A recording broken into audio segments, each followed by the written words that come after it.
Did we make it? Did we do it? Are we here? Is everybody here? Are we live on YouTube and Twitter? 365 Sports.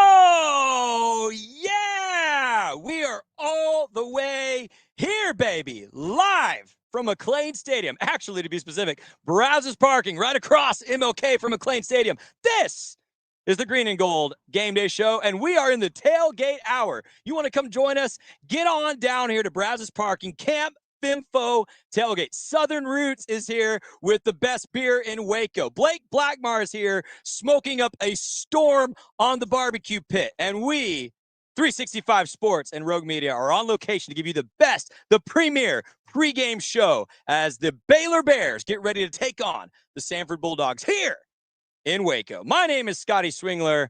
Oh, we did it. We're here. We're live. This is great. Glad you've joined us. And this segment is called Setting the Stage. Maybe setting the stage. Brilliant. All right. Let's set the stage.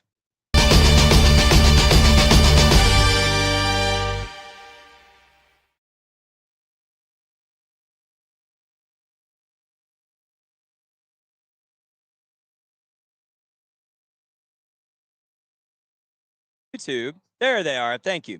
Excellent. Let's do this thing, y'all. Okay. The Baylor Bears, 1-1. That's fine. I was a little bummed about the Auburn game. Hope you were too. Last week, though.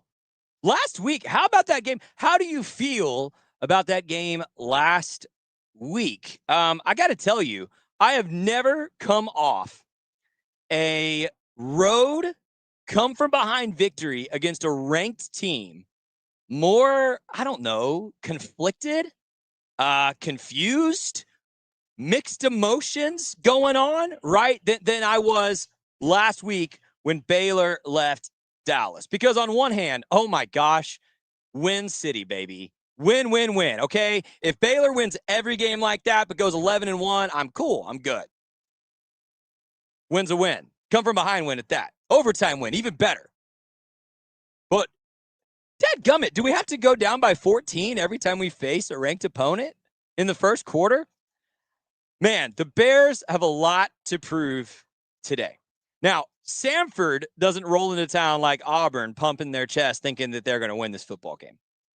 Samford doesn't present any real threat to the Baylor Bears today. Let's not start off by acting like it's anything else. But Samford has scored 13 points all season. Samford, I believe, I'll look this up before we do our Behind Enemy Line segment, is 1 for 8 on red zone trips, something like that this season, in terms of getting points on the board. And Baylor's defense has looked shabby, to say the least, in the last 2 weeks against two very good offenses, two proficient dual-threat quarterbacks. But if you can't hold Samford under 20, that's probably like a generous expectation. Let's say under 10 today. There are going to be continued questions about Dave Aranda's defense going into the Arizona State matchup next week. So this is a game, Baylor fans, you expect to win big. You expect to see some fresh blood, some second, third-string players get a shot to get out there and hit the field at McLean Stadium and show what they can do. But you got to expect this defense to start to put some things together and execute. If you can't execute against this team, I shudder to think what a pissed off Sam Leavitt is going to do to you next week, right? Arizona State coming off that loss to Mississippi State. But we need you here. We need Baylor fans to fill up McLean Stadium today, despite the name on the jersey of the opponent and get loud and be hype and be supportive of this team. We've got so many things to talk about today. We are going to lead you straight up to kickoff here on the Green and Gold Game Day Show. I want to thank some of our friends who are making this possible. Central National Bank, thanks for sponsoring, setting the stage. Hondo Hat Company, look, is this not the coolest Baylor cap you've ever seen in your life? That's right. You're going to see some advertisements today for Hondo Hat Company. Baylor branded. We love them. Check out their stuff. It's going to be great. We have a fan vote up now on YouTube. If you are watching on X or somewhere else that we're streaming, go to Green and Gold Game Day on YouTube. Make sure you subscribe. Check out this fan vote and go ahead and pitch in your thoughts. Here was my question. What player are you most excited to potentially see on the field today? We may have an opportunity, Baylor fans, to see some players we don't normally see. Are you most excited to see a backup quarterback? By the way, intriguing. I don't know which backup quarterback we might see first. Dave Aranda won't say. Could be Walker White, could be Nate Bennett, could be the freshman, Edward Griffin. Who knows? Are you most excited to see a young receiver? Listen, this receiving core is deep this year. We still haven't seen Jaden Porton, Taz Williams, Ja'Cory Watson. Are you excited to see one of them maybe hit the field today for the Bears? Are you excited to see if there's any depth on this defense, any pieces behind the starters who might make a name for themselves today and earn an opportunity next week to try to bolster this struggling defense? Or are you excited for something else, someone else? So make sure to hit YouTube, Green and Gold Game Day, like this video, subscribe, share it with your friends. By the way, we'll be live on KWTX Channel 10 here in Waco at the top of the hour, 9 o'clock. This is great. Thank you so much for joining us today for Green and Gold Game Day. We're going to take a break, and when we come back, we're going to have First Roar here at McLean Stadium. This is Green and Gold Game Day.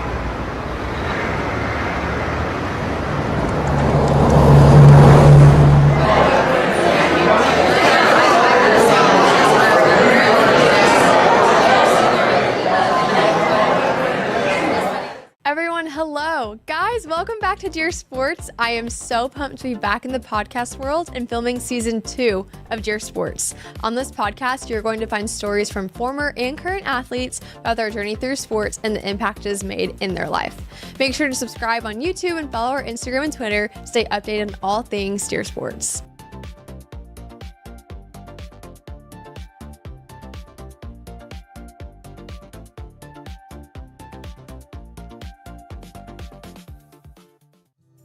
At Hellberg, we've received accolades for our barbecue, but my real passion is in cultivating world-class culinary experiences that bring people together. We would love to cater your next event. You receive a fully personalized experience complete with a custom menu that's sure to impress your guests. And even though we're known for our barbecue, it goes way beyond that. We've done everything from box lunches to grilled oysters and whole roasted pigs. Basically, if you can dream it, we can do it. This is at the heart of what we do. This is Hellberg. 365 Sports Green and Gold Game Day is made possible in part by Ascension Providence here in Waco. At CampFinfo Waco, we believe fun is more fun outside. We also believe fun is more fun in the pool, by the water park, at your RV, in a cabin, and with the friends and family you love the most. So grab a drink, take a ride, and stay a while. We think you'll discover that fun is more fun outside, too.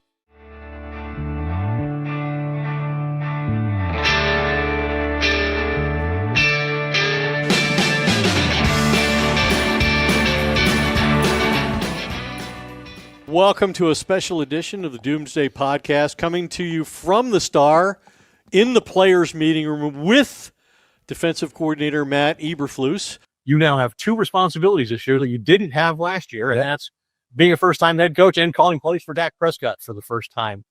But now we're doing something that we do annually. We get Stephen Jones's perspective on this football team and how it was built and what expectations should be.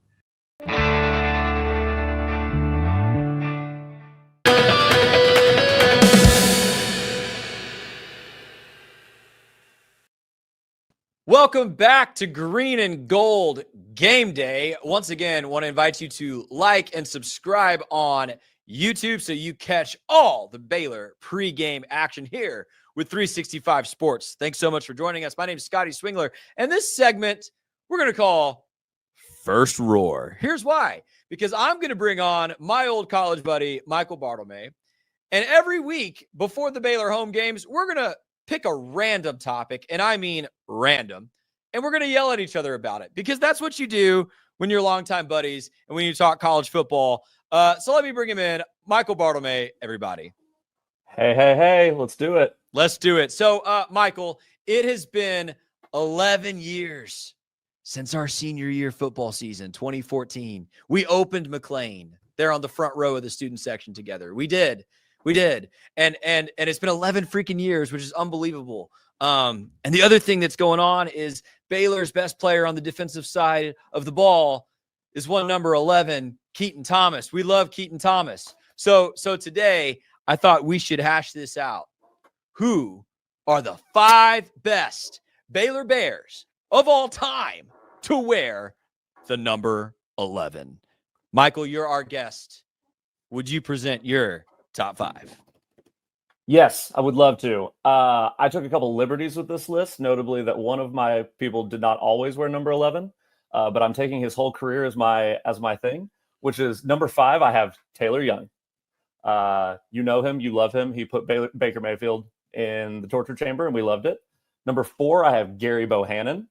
Took us to Sugar Bowl, won a Big 12 championship. Can't hate it. Number 3, I have Nick Florence. Nick Florence, so selfless to come in that game where RG3 got hurt and win that game and keep us alive. Next year leads the biggest comeback maybe in Baylor history against Kansas State. Number 2, I have Ron Francis, the maybe lesser-known Francis brother, but 2-time All-Southwest Conference player. Yep, you're Googling it. He wore number 11, Scotty. You could Google that. I might have really messed my list and up. number one, Neil Jeffrey, Miracle on the Brazos, 1974, your quarterback, wore number 11. That's my number 1. Thank you very much. Oh, okay. I got to admit, Michael, that's a pretty dadgum good list. That's a pretty good list, sir. I did not expect you to come out with such a good list on our first effort here on First Roar. Couple disclaimers before I get into mine. 1, Ron Francis wore 11. Did not know that. Must admit, he should probably be in your top 5. He should probably be in my top 5. That's a great call out. He's not in mine. It's okay. Other disclaimer. I have never thought of Taylor Young as number 11. I always think of number 1. He wore number 11. He wore number 11. You're right. He did. However, when he made that tackle on Baker Mayfield, he was wearing number 1. So I don't think you get to claim that as evidence for your list. Michael, let me present to you my top 5, and it is different than your top 5. And I want to suggest you left off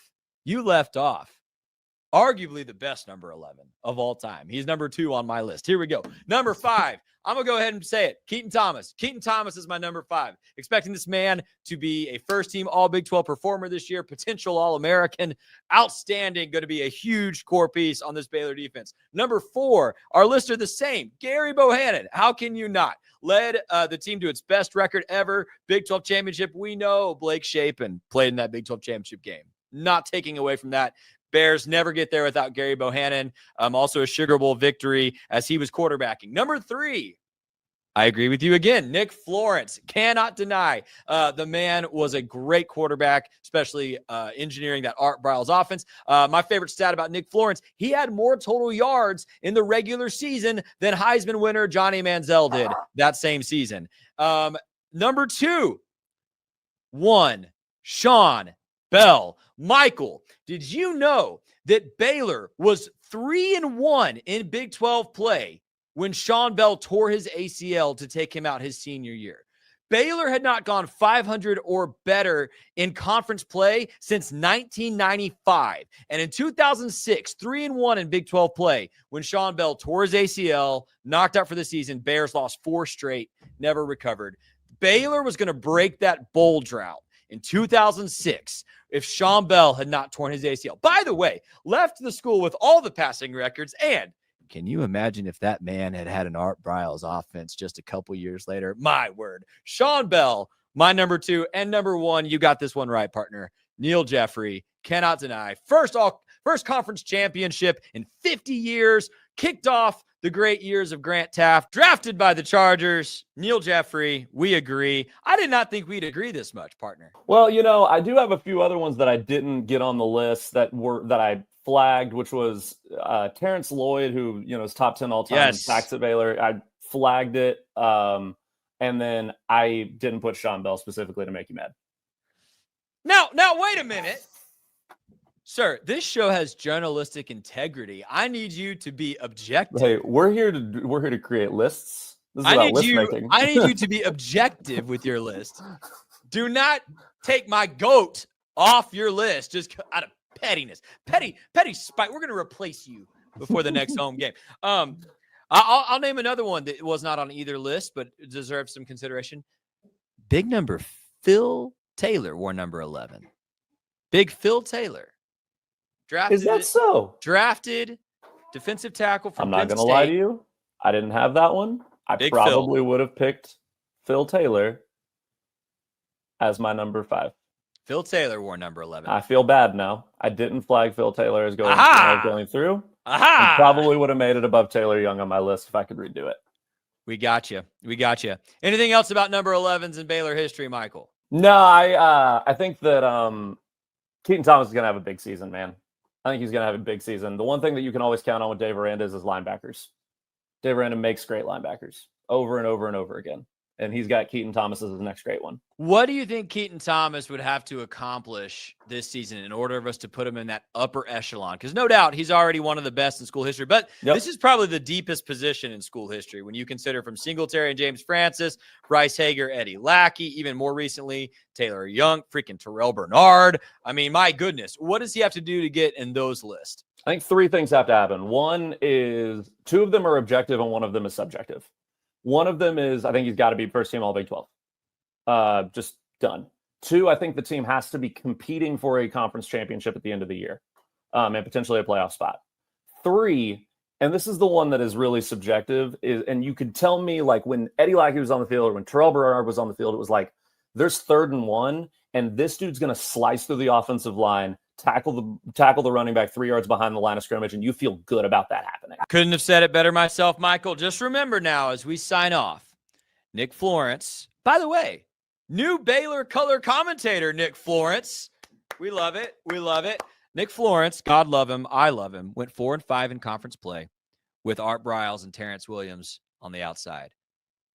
Sean Bell was 3-1 his senior year with Guy Morris as his head coach. That's all I'm going to say. You screwed up, Michael. You screwed up. That's going to do it for today's edition of First Roar. We'll see you before the next home game. We are in the tailgate hour here of Green and Gold Game Day. Don't go anywhere. We're coming back after this.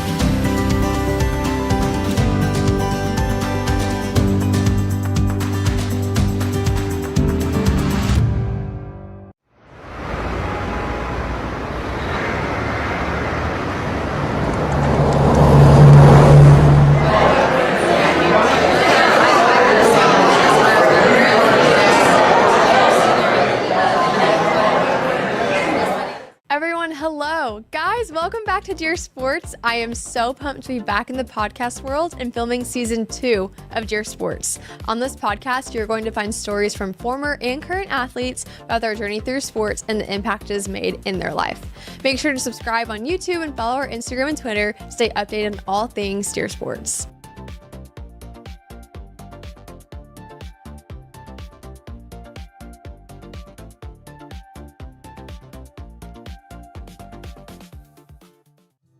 At Hellberg, we've received accolades for our barbecue, but my real passion is in cultivating world-class culinary experiences that bring people together.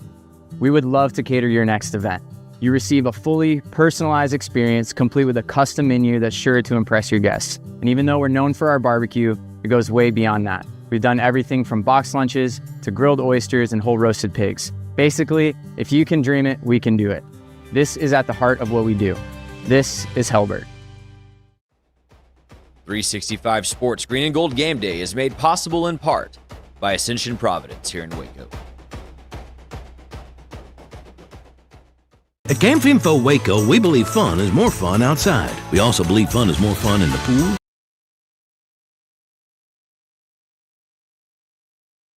at your RV, in the cabin, and with the friends and family you love the most. So grab a drink, take a ride, and stay a while. We think you'll discover that fun is more fun outside, too.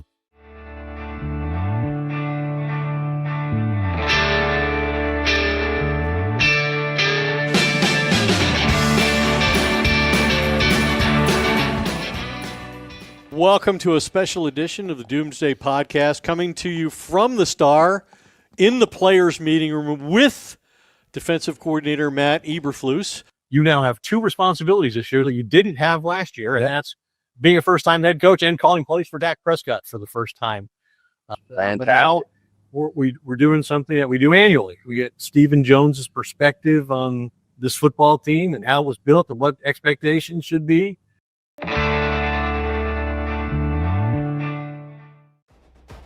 Falconberry Construction is now Gather & Co. Kitchen and Bath. Check out gathercoremodeling.com. Thanks so much for sponsoring Green and Gold Game Day. Welcome back. Green and Gold Game Day. We are here. Scotty Swingler, 365 Sports. So happy to have you with us for the premier Baylor football pregame show as Baylor gets ready to take on Samford here at McLean Stadium. So if you weren't familiar, Rogue Media is this awesome thing going on in Waco. We house in the Alico building. We have a great time.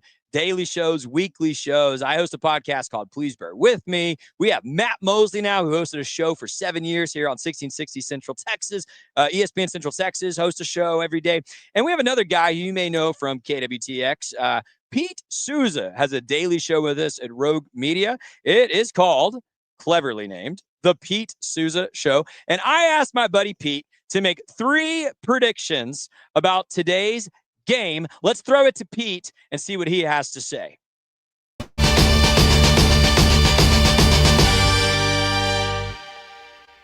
Time for Pete's predictions, and man, no better time, no better place than Waco, Texas, and McLean Stadium. Samford taking on Baylor. One prediction: it's not going to be as hot as it was opening weekend, so Matt Mosley will not be sweating as much. If you had the opportunity to come out to the game and see the pregame tailgate early on against Auburn, it was hot. It was really hot. They had a blackout, so Mosley was wearing black. There was a lot of sweat, not enough fans. I think that Mosley will be much cooler, and this show will see him in a much more comfortable environment and see a lot less sweat. You know who else isn't going to sweat? Dave Aranda. Do you know why? Are you ready for this? Baylor will not give up more than 7 points. Okay? How do you like that? The opportunity for Baylor's defense to digest, right, and process and understand this Dave Aranda defense and how intricate it is, I think they're catching up to those schemes and the intricacies, and I think we're going to see this team start to play fast and free. This is a huge opportunity for Baylor to do that.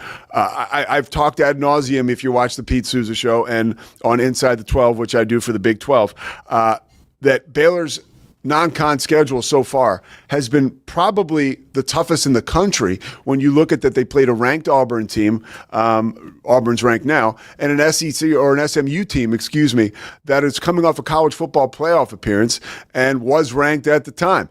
Now, and I would never say that Dave Aranda would look past this Samford team, but it is an opportunity for Baylor to catch their breath. Every other team in the country has had some kind of an opportunity to do that so far. Baylor has not. I think this is a huge week for them, but I think the defense coming together and the opportunity to play a team that you know you're better than will have that defense feeling pretty good and will keep Samford at 7 points or less. Final prediction, and it's going to have to happen early because it's going to be a blowout. For the 4th straight game, Sawyer Robertson will throw for more than 400 yards. You heard it here first. I believe that this game will be close enough through the first, let's say, 2.5, 3 quarters for Sawyer to get to that mark of 400 yards. I do think that they will, the door or the opportunity for Bryson Washington to have a big day will certainly be opened, because that is one part of Baylor's offense that has been lacking, right? A running game consistently. I think Bryson Washington will get that opportunity, but I believe at the end of the day, Sawyer Robertson is too good, and this is who Baylor is. So I look for him to have, and I'm not talking about 490 yards, maybe 405 passing yards, and that'll be some kind of a record. Maybe a long shot prediction, the last one, the first one, Mosley sweating less. Take it to the bank. See you guys next week.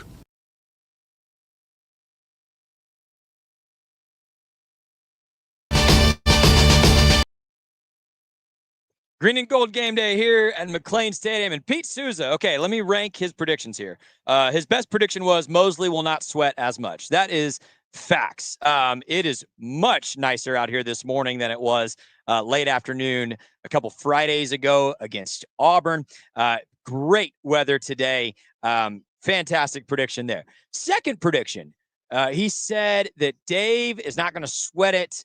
Baylor has a chance to catch his breath, and this defense will hold Samford to under 7 points. I think that's optimistic. I hope that turns out to be true. The Samford team is not just a lower-level team. They are a bad lower-level team, if I can just be perfectly blunt and honest about that here on the tailgate hour of Green and Gold Game Day. That would be a really good sign. It would be a really, really good sign if your defense can play up to that level, holding them under a touchdown. I think that would be good. I do wonder, though. Pete says Dave Aranda's not sweating it. I do wonder if this defense, again, we said this a few minutes ago, if this defense gives up 20 points today, you are sweating it. If you give up 20 to Samford, you're going to give up 40 to Sam Lovett in Arizona State, right? I mean, and that is the question, the biggest question I think all fans have on our minds as we come out to tailgate today, as we get ready for this game is, man, do we have to win every game the same way that we won that SMU game? Do we have to win that game in a way that relies so heavily on our offense? You know, I said earlier this week on the Matt Mosley show, this team, can go one of two ways. It can go the way of the 2012 Baylor Bears, or it can go the way of the 2014 Baylor Bears. And here's what I mean by that.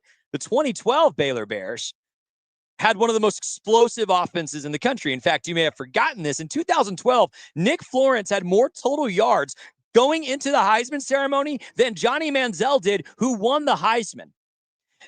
Think about that again. Nick Florence led the country in total yards by an offensive player going into Heisman week. More than Johnny Manziel, who had an insane season and won the Heisman. But that offense couldn't score enough points to overcome its poor defense. I think in particular of that road trip to Morgantown. Some of you remember watching that game in 2012. I think 70-63 was the final, and the difference was Baylor punted once, right? Terrence Williams had 1,800 receiving yards that season. So this team could be like the 2012 Baylor Bears. Or is this team going to be the 2014 Baylor Bears? The 2014 Baylor Bears also didn't have a great defense. But the difference was Bryce Petty, Corey Coleman, Katie Cannon, Jay Lee, Antoine Goodley, Shock Linwood, Devin Chafin. Those guys were able, more often than not, to overcome their defense, often in thrilling fashion. I think of 61-58. We're going to talk more about that game, by the way, coming up on our Faith in the Field segment next hour. So which team is this going to be? More like 2012, 8-5, your defense handicaps you all season, or more like 2014, Big 12 championship level, you can overcome your defense? I don't know. One thing I know is I want to see this defense improve. And if you can't execute today, do the simple things right today, tackle today, build confidence today, it's going to be hard to improve against these really good Big 12 teams coming up. Don't get it twisted. I know both Arizona State and Kansas State have disappointed early in the season, but those are teams perfectly capable of beating Baylor if Baylor's defense isn't ready to rise to the occasion and execute the simple, fundamental things correctly. His third prediction, Sawyer Robertson will have 400 yards again. By the way, we will end the show today in a couple hours asking the honest question if Sawyer Robertson is a Heisman candidate. Are we ahead of that? Are we behind? Are we overstating his importance to this team or his statistical dominance so far? We'll discuss it in the last hour of the show. But if Sawyer has over 400 yards today, that would be something, because I think even if he gets pulled in the third quarter.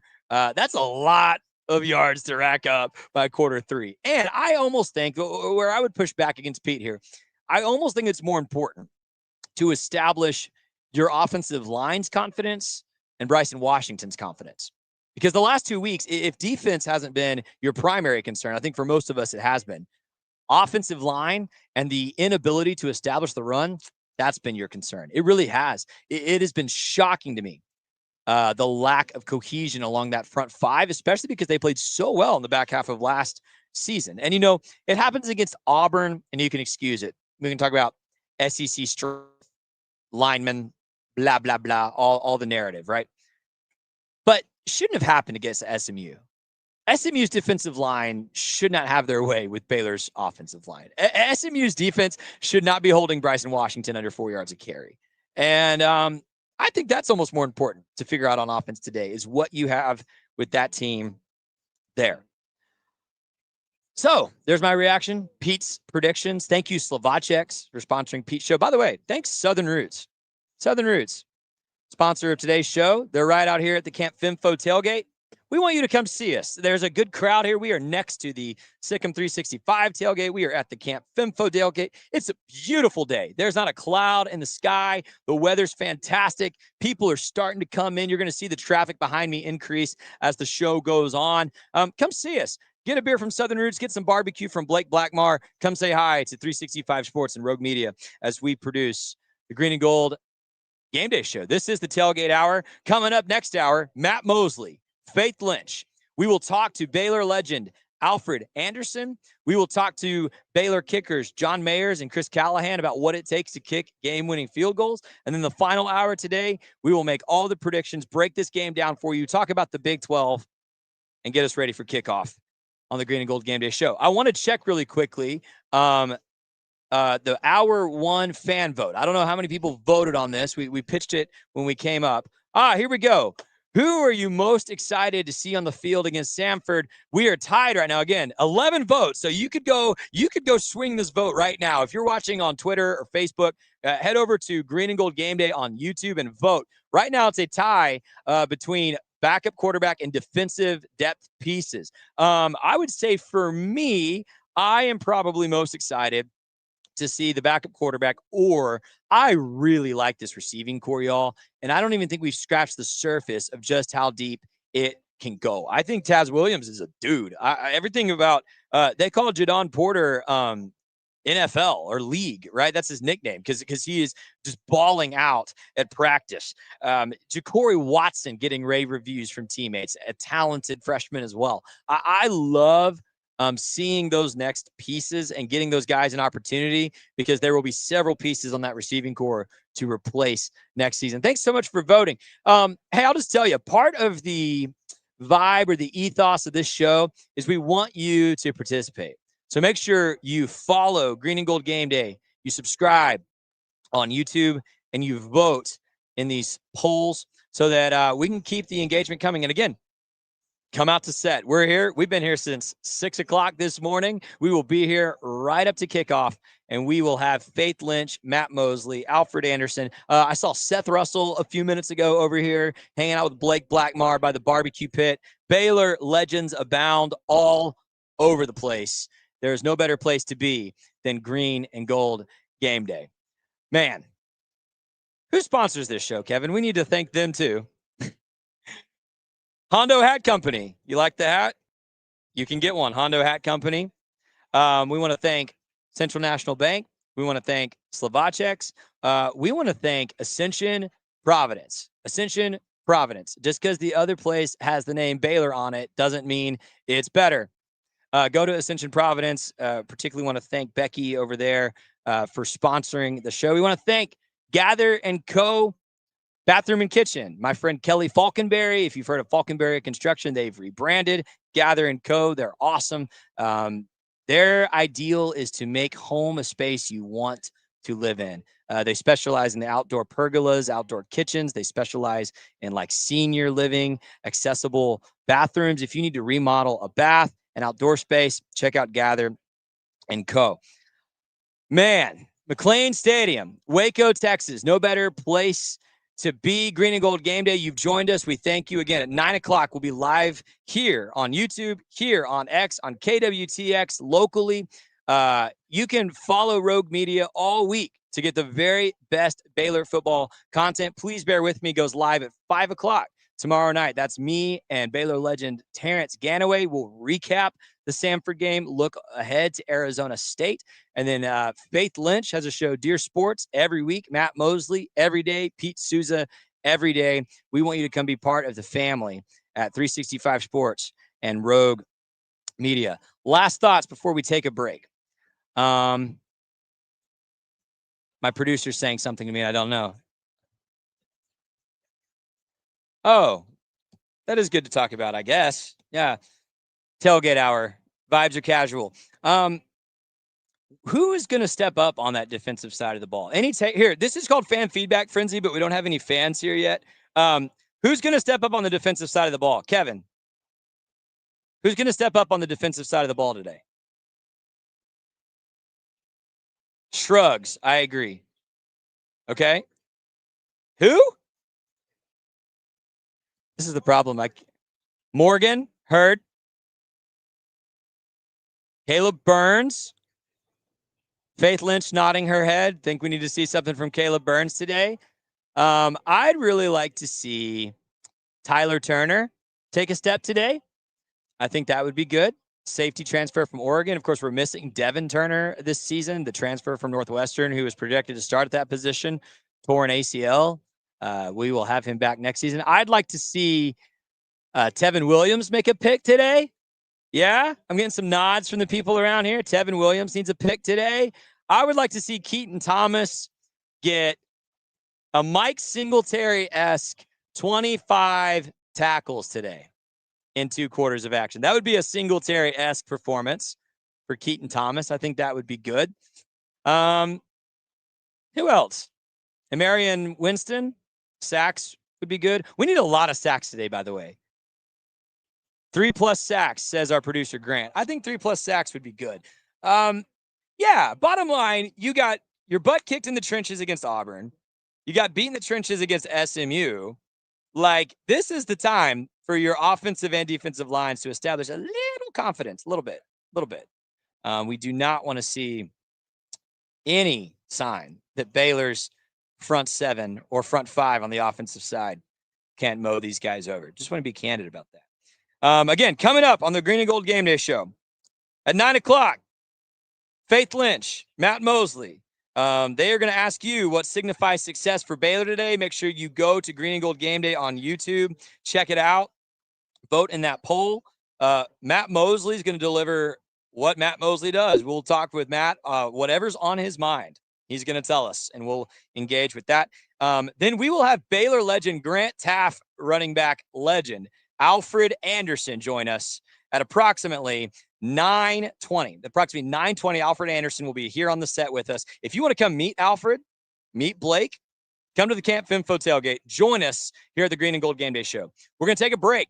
When we come back, hour 2 of the show will be on KWTX if you're at home. But join us. Subscribe on YouTube, Green and Gold Game Day. My name's Scotty Swingler. We'll be right back after this quick word from our sponsors. Thanks so much.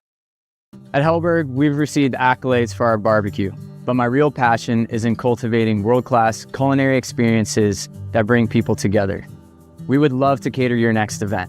You receive a fully personalized experience complete with a custom menu that's sure to impress your guests. And even though we're known for our barbecue, it goes way beyond that. We've done everything from box lunches to grilled oysters and whole roasted pigs. Basically, if you can dream it, we can do it. This is at the heart of what we do. This is Hellberg. At Camp Finfo Waco, we believe fun is more fun outside. We also believe fun is more fun in the pool, by the water park, at your RV, in a cabin, and with the friends and family you love the most. So grab a drink, take a ride, and stay a while. We think you'll discover that fun is more fun outside, too.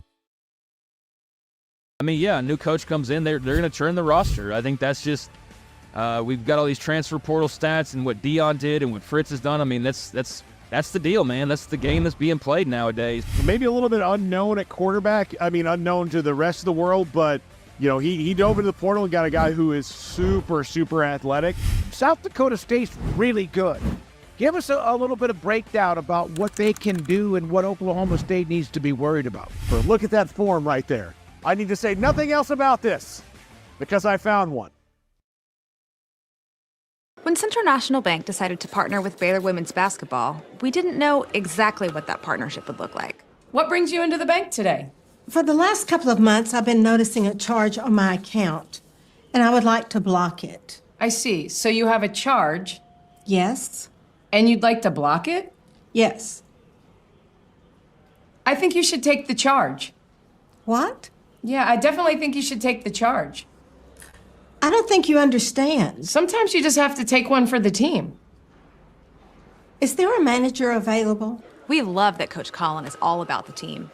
Once we get the vocabulary down, the sky's the limit. Central National Bank, proud partner of Baylor Athletics and Baylor women's basketball. I have Mac Rhodes, director of Baylor Athletics, on the phone. Mac, can you tell Peggy why she should take the charge? Of course she should take the charge. Wait, are you at the bank again? And who is Peggy? I'm Cole Posey, and I'm a third-generation Baylor Bear. During my time playing baseball at Baylor, I started a hat company called Hondo, which started as meek and humble beginnings, has quickly grown into something more. Over 40,000 hats sold, and in over 100 retail locations nationwide. I love vintage Western hats, but couldn't stand the condition they came in, so I decided to make my own. Vintage style, but with modern aesthetics. Thank you so much for making my dream come true, and for enabling what was once a dream to become a reality. God bless.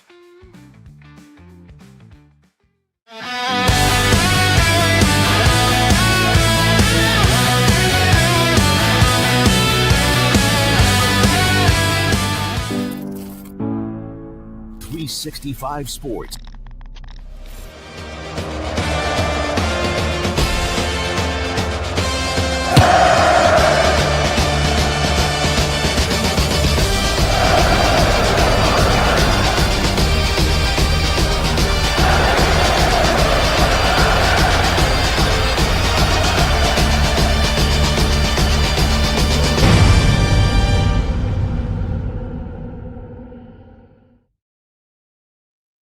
Welcome back to the 365 Sports Green and Gold Game Day Show. I'm Faith Lynch here with Matt Mosley. Guys, home game. We're finally live from a tailgate setting.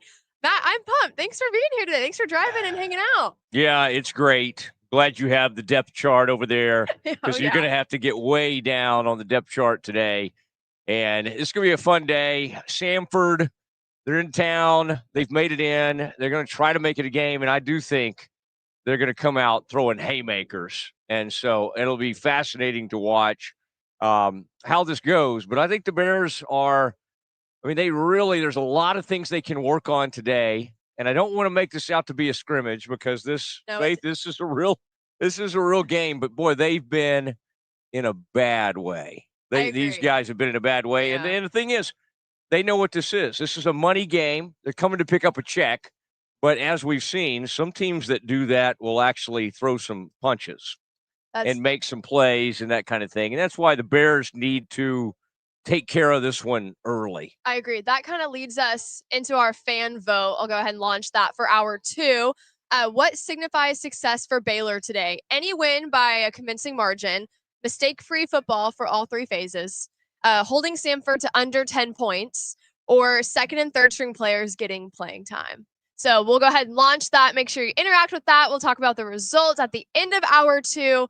I think for this one for Baylor, kind of going off of what Matt was talking about a minute ago, I think mistake-free football in all 3 phases is what I would love to see Baylor do today. I think we haven't gotten to see that a little bit. Yes, it's game 2. But I would like for them just to be able to prove that, hey, we can play good football. We can be consistent. We can show up on any given day, regardless of who we're playing, and play Baylor football and just have that, have a system, have something that we know we're going to see every weekend. We are consistent. I'd love to see that from Baylor. And also, if they do that, it almost feels like this could be a continued celebration of that SMU win. I agree. It was great to be on with you guys yesterday from the stadium. For last week, and it'll be up there. And of course, right when I came on, everybody started coming by to try to visit with me. It's just the way it always happens. But that was kind of fun because SMU allows me to. I mean, they really shouldn't give me that much access. I was just kind of wandering around the stadium and the field and checking the field and everything, and that was a tremendous comeback by the Bears. And I just can't help but think like how different this would feel if like they were sitting here 0-2 and that hadn't have happened. Yeah. And it'd be like, well, we desperately. I mean, again, you and I would have provided the energy, and we would have been fine, and but it would have taken more coffee. It would have taken more. Boy, and it's fun, isn't it, to be here at Camp Fimfo? This is a beautiful area. Come out. We're over here by Brazos Parking. In fact, they've got chorizo and I think some carnitas. Oh, yeah. Some wonderful breakfast tacos. I think Blake Blackmar's over there doing some things.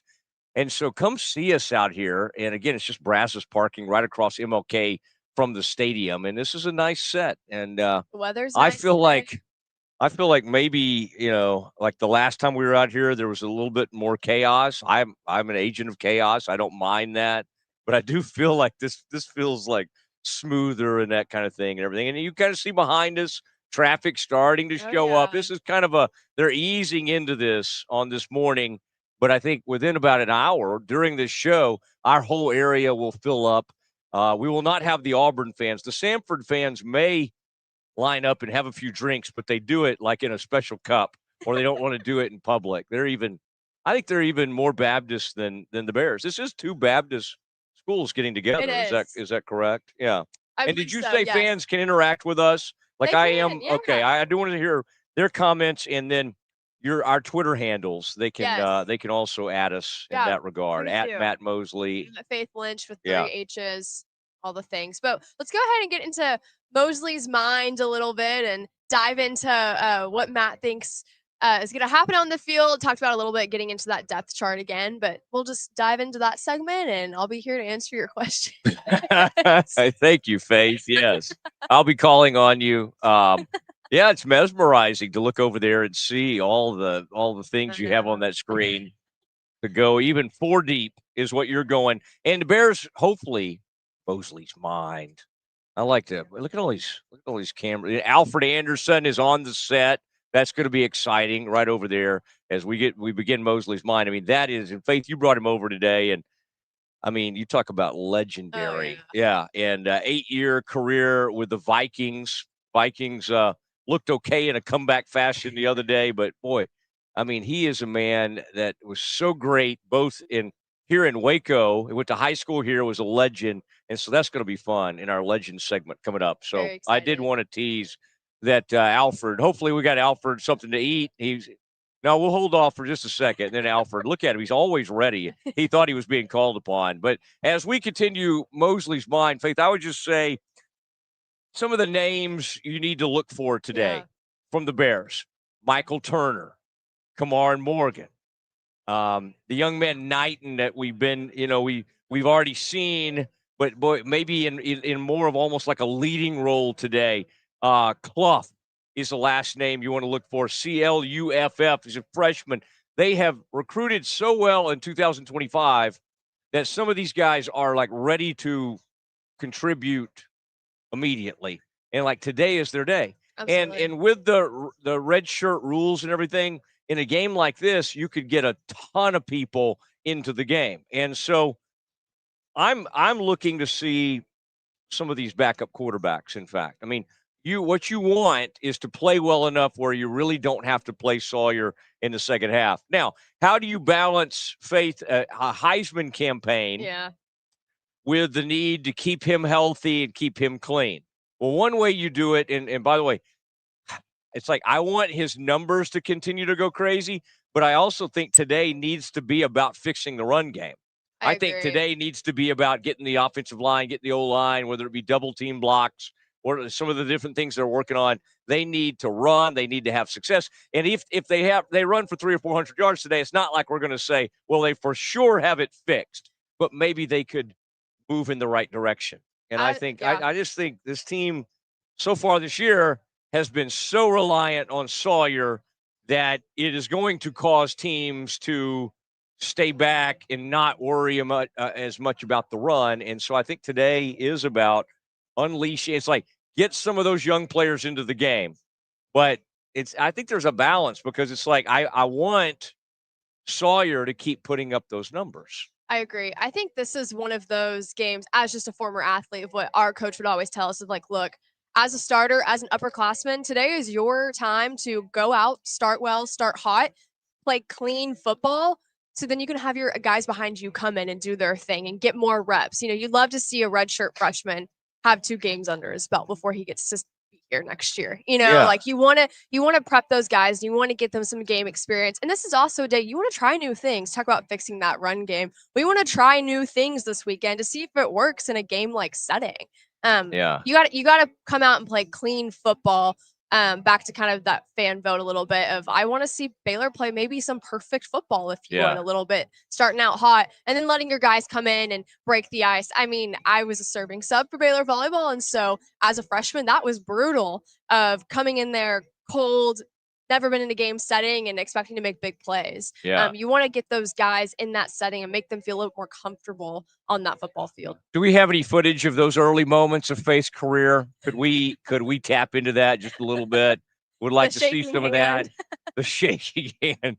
So that was not a jump serve situation for you? Did you just come in? So, but to be that as a freshman, you had to be really good at serving. That had to be one of your strengths. But I bet there were games like the Samfords of the world. There were games or matches where you guys knew you were probably going to win big, and some of the freshmen or younger players or the depth, you got in there. And one of the things you got to make sure of is that you're not so stoked, right? You're not excited that you like overdo it. But what a tremendous opportunity against Samford today. And again, this needs to be a comfortable game. Yes. Now, you don't want to, like, you can talk so much about these things. Today, we're going to work on the run game. And Samford, you know, we used to say they pay their players too. And it used to be kind of almost a joke about only SMU. Now everybody pays. And I would say Samford less than most. Okay. And I think there's still, man, at that level, at the FCS level, it's still like a love of the game type deal. For the most part, they're not getting, you know, the huge Faith Lynch type NIL money that you had. But that's going to be, I mean, I just think when they get put on the stage, and unfortunately they got 2, and maybe it's good for Samford because they can make some money, but they have 2 money games this year. November 22nd, they'll be in Aggieland. So they got to play the Bears today, try to survive their conference schedule, and then they finish their season at Kyle Field with the Aggies. And I was just at Kyle Field recently. I may have sent a loved one down there. My daughter now going to Aggieland, unbelievably so. But I saw the UTSA team. Okay. And that's why Baylor, it's kind of, you got to beware a little bit of a team that has nothing to lose. Absolutely. And that's why, like UTSA in the third quarter of that game, it was 21-17. Yes. And they were hanging in there, and they had some big plays. Let me tell you about the Samford team. I mean, I can't tell you much about them. No, I can tell you a little bit. They actually, like last week, they got beat 40-13. They moved the ball like crazy. 5 turnovers. One thing I would really like to see is to eliminate what happened early against SMU. Deep ball, and I know we say, well, it went off the guy's hands. Well, didn't make the play. Then another play where the quarterback got outside the pocket and makes a deep throw. Like Samford is capable of hitting on a deep ball or whatever. 100%. You have to try to eliminate that. So I don't know what exactly success looks like today, other than you just play extremely well. Yeah, you just, as a Baylor football player today, you put on the blinders and you just play football. You know, this is one of those games that you don't want to overlook. You don't want to think, oh, we're just playing Samford, you know, relaxing today. I know I keep talking about volleyball, but that was just my world for forever. Okay. I mean, in 2018, you know, Baylor comes out and beats number 1 UT, beats them, and then the next day plays UT Rio Grande Valley and loses in 3. So you go and you beat a massive SMU team, great win, still in that high. Yeah. You got to be consistent against this Samford team. You got to continue to play Baylor football and put those blinders on and just go for it. I mean, this is a game that I want to see our starters play for our underclassmen or play for our second string guys to get them some opportunities. And you just got to really you just focus. As a coach, these are one of those games that you just got to really trust your guys and think they're a mature team and can handle business. But also exciting, like you said, you're excited to see some new guys, some new faces, some new names. We're excited.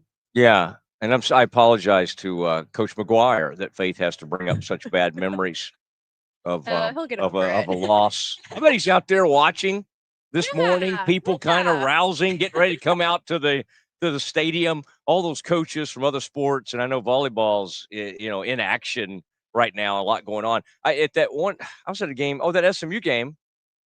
Like during the football game, the SMU volleyball team was playing at the exact same time. And I'm sure that happened to y'all, but I was just like, so weird. Like on campus, I mean, surely there's a way to avoid that. Planning a volleyball game at the exact same time the game's going on. And because you need some of those people from the boulevard who are out there, maybe have been overserved, those good Methodists, to roll on into the volleyball. And they played it at the exact same time. So lots to get to. And Alfred Anderson waiting in the wings. Scotty will give him the deal, and boy, he'll fire up here. You can just tell he's ready. He's ready to do it, and he's come in from the Arlington Mansfield area today, and we'll have to talk to him about it because he has a son who is now in 8th grade, and he is built very much like Alfred, at least tall like Alfred, but he's already 6'2" in 8th grade, and is playing running back. Probably, he wants to play receiver. But we'll talk more about him as the day unfolds. And by the way, you're the traffic cop. You're rolling this thing. So you tell me if we ever need to go do something. Yes. I'm just making sure I know which camera. Yeah. Oh, there. I'm still figuring it out too. Are you okay? But the sunglasses make it kind of difficult for me. But kind of fogging up. I feel some humidity's kind of rolled in a little bit. Yeah, I thought the humidity was kind of going away, but it's rough. I think it's here. I want to get back to this quarterback situation, the backup quarterback. Yes, yeah. But I did for Camp Finfo, where we are right now, this thing coming up November 7th and 8th. I was just talking about some of the powers that be with Camp Finfo, Brian, some of the guys, Braxton Keith, Tracy Bird, Chandler Pearson, and Dylan Carmichael. Faith, I know these names. Tracy Bird, that goes way back. And so I remember that name from a long time ago. You can find tickets for that at campfimfocampout.com. That's Camp Finfo, FIMFO, campout.com. They said if I would do that, like one of those breakfast tacos might arrive. Yeah.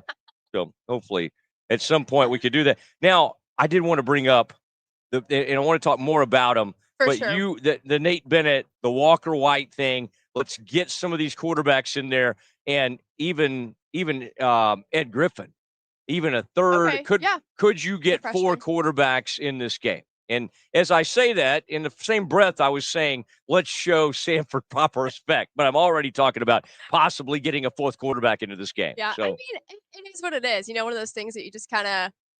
Yeah, it's going to happen. You want that to happen. You want those things. Yeah. But when we come back, we will get more into this quarterback situation, what we're expecting from Baylor. 365 Sports Green and Gold Game Day Show. I'm Faith Lynch here with Matt Mosley. Come out and join us.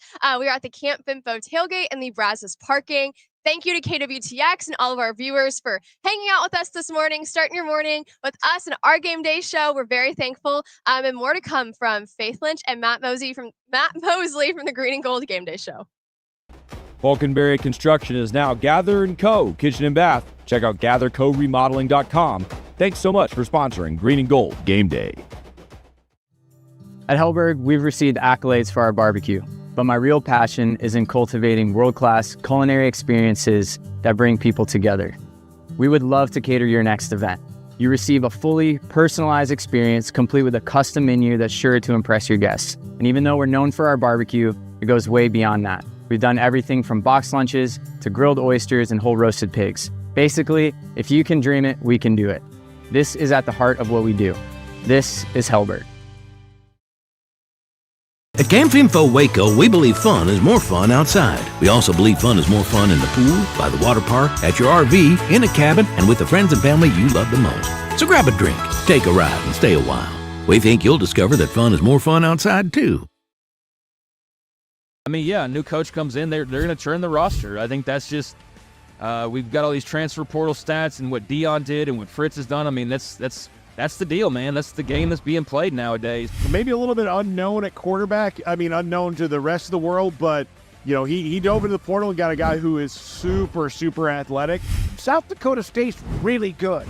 Give us a little bit of breakdown about what they can do and what Oklahoma State needs to be worried about. Look at that form right there. I need to say nothing else about this because I found one. When Central National Bank decided to partner with Baylor women's basketball, we didn't know exactly what that partnership would look like. What brings you into the bank today?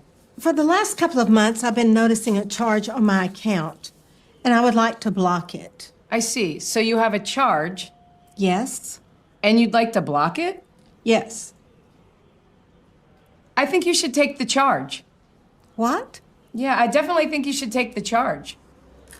I don't think you understand. Sometimes you just have to take one for the team. Is there a manager available? We love that Coach Collin is all about the team. Once we get the vocabulary down, the sky's the limit. Central National Bank, proud partner of Baylor Athletics and Baylor women's basketball. I have Mac Rhodes, director of Baylor Athletics, on the phone. Mac, can you tell Peggy why she should take the charge? Of course she should take the charge. Wait, are you at the bank again?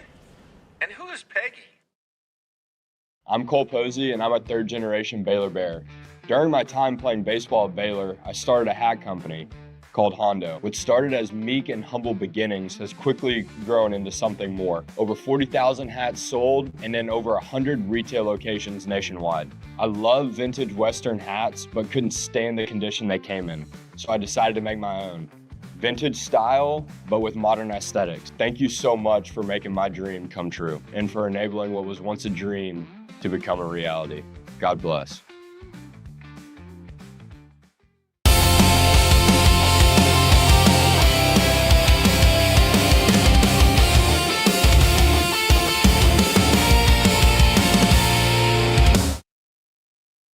It's Green and Gold Game Day Show, and Faith Lynch, Matt Mosley here, Alfred Anderson. There he is in all his glory. That awesome shirt he has on. It's personalized. Says number 2 on the back. It's a hoodie, and you are looking at one of the greatest athletes to ever come out of Waco, Texas. Played in the NFL for almost a decade. Alfred Anderson joins the set. And Faith, we are in the presence of greatness. We are. He's made it up.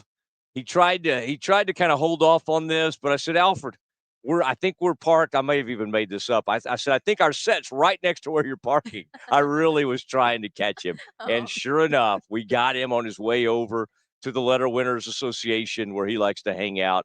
And I sneak in there and get to hang out. Alfred, welcome to the set. And it's great to have you. And how are you today, sir? Doing great, Matt. Glad to be here with you this morning. Yeah. Yeah. We're usually talking at halftime of games, and you're in there in that comfortable air conditioning. Alfred, I've noticed that some of you guys, when you go in that Letter Winners organization, area, you don't ever end up back in the stands. Y'all seem to get pretty comfortable down there. Does that happen from time to time? I mean, with that air conditioning and everything? Actually, it does. But I make it a point to at least go out the first half. And my son, but if it's too hot, like it was the first game, yeah, we couldn't wait to get back in because I was drenched with sweat all over. So yes, and sometimes we do go. My son want to go out and stay for the second half, but for the most part, we go spend time in the first half, and we go back inside and enjoy watching the game inside. Now, Faith, nobody had the ability to go in from the 1 yard line, or actually, Alfred, sometimes you would take off from like the 3 yard line. Nobody, and Stockamer, who played with you and then a little bit after you, he liked to try to be like that. And he was a good athlete, and he tried to do the Alfred leap, but it was his signature. And he would, and even the great Earl Campbell and even Dickerson tried to do it. But he was a different style of runner, and you guys were contemporaries. But you were a quarterback in high school. When did the first up and over Alfred Anderson moment happen? Did you start figuring out that you were really good at that even in high school, or was it college? And the first time I really remember it was in one of those Texas Tech. It was muddy as all get out, and there goes Alfred over the top in a scintillating 11-2 win for the Bears out there in Lubbock, I believe it was. When did that start, and how did you know at a very early age that you could do that? You know what? I didn't. But I credit all this to Coach Grant Taft. As a freshman coming into Baylor, he took me and Walter Abercrombie. So he showed us how to perfect that. And over the years, I perfected. And that's one of the things I love. Once we get down to one, I knew I was going over if the hole wasn't open. And so it was guaranteed, because once you up airborne, no one can touch you, can stop you as far as trying to run and bulldoze yourself into the end zone. So that's what we were taught at Baylor. Mm-hmm. And like I said, I perfected it and took it to the NFL as well. And then, Faith, he played with a guy named Alan Rice, and the only issue was Allen would come in short yardage quarterback, okay? He was the other running back, and they were great friends and played together with the Vikings too. Cool. But Allen took some touchdowns away from Alfred, because Alfred would have had his senior year, and even along the way, there was one year Alfred probably could have had somewhere in the neighborhood of 15 to 16 touchdowns. I think he ended up with 10 that year. But Allen would get down there and get those short yardage touchdowns. Did that ever annoy you, or were y'all good enough friends where you were happy to see Allen get the score? Well, I was happy to see Allen get the score. Matter of fact, he called me yesterday. So really? I had a chance to visit with him yesterday. But yeah, it was great to see him get it. But yeah, for the most part, I wanted the ball, to add to the career, the touchdown career that I had here at Baylor. Yeah.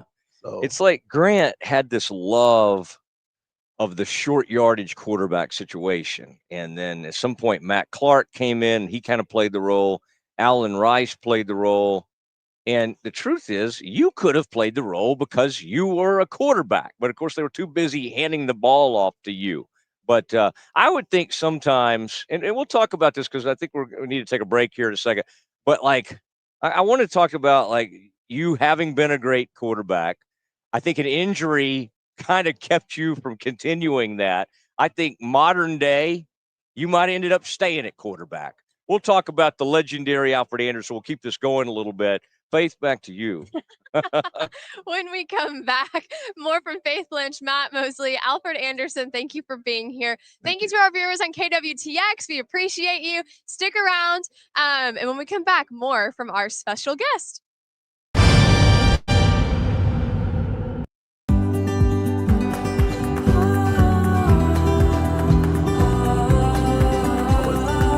Against Houston, I didn't mind him getting on his dude. Yeah.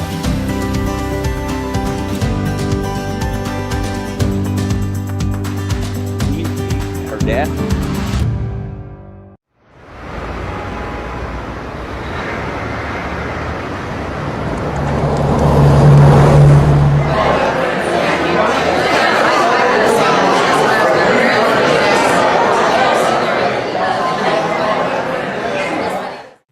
Hello, guys. Welcome back to Dear Sports. I am so pumped to be back in the podcast world and filming season 2 of Dear Sports. On this podcast, you're going to find stories from former and current athletes about their journey through sports and the impact it has made in their life. Make sure to subscribe on YouTube and follow our Instagram and Twitter to stay updated on all things Dear Sports.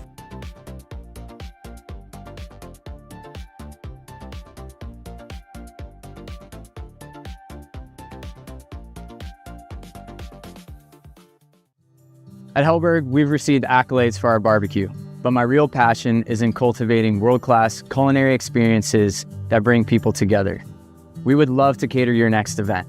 You receive a fully personalized experience complete with a custom menu that's sure to impress your guests. And even though we're known for our barbecue, it goes way beyond that. We've done everything from boxed lunches to grilled oysters and whole roasted pigs. Basically, if you can dream it, we can do it.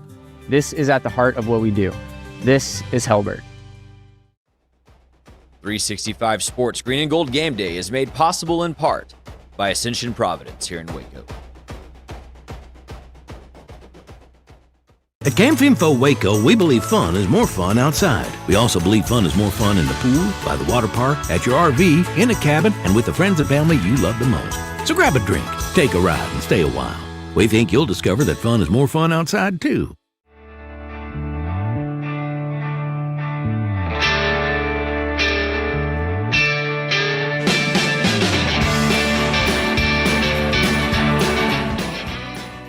Welcome to a special edition of the Doomsday Podcast, coming to you from the Star in the players' meeting room with defensive coordinator Matt Eberflus. You now have two responsibilities this year that you didn't have last year, and that's being a first-time head coach and calling plays for Dak Prescott for the first time.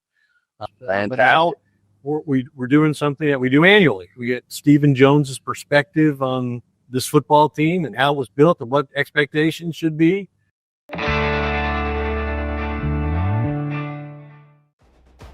Falconberry Construction is now Gather & Co. Kitchen and Bath. Check out gathercoremodeling.com. Thanks so much for sponsoring Green and Gold Game Day.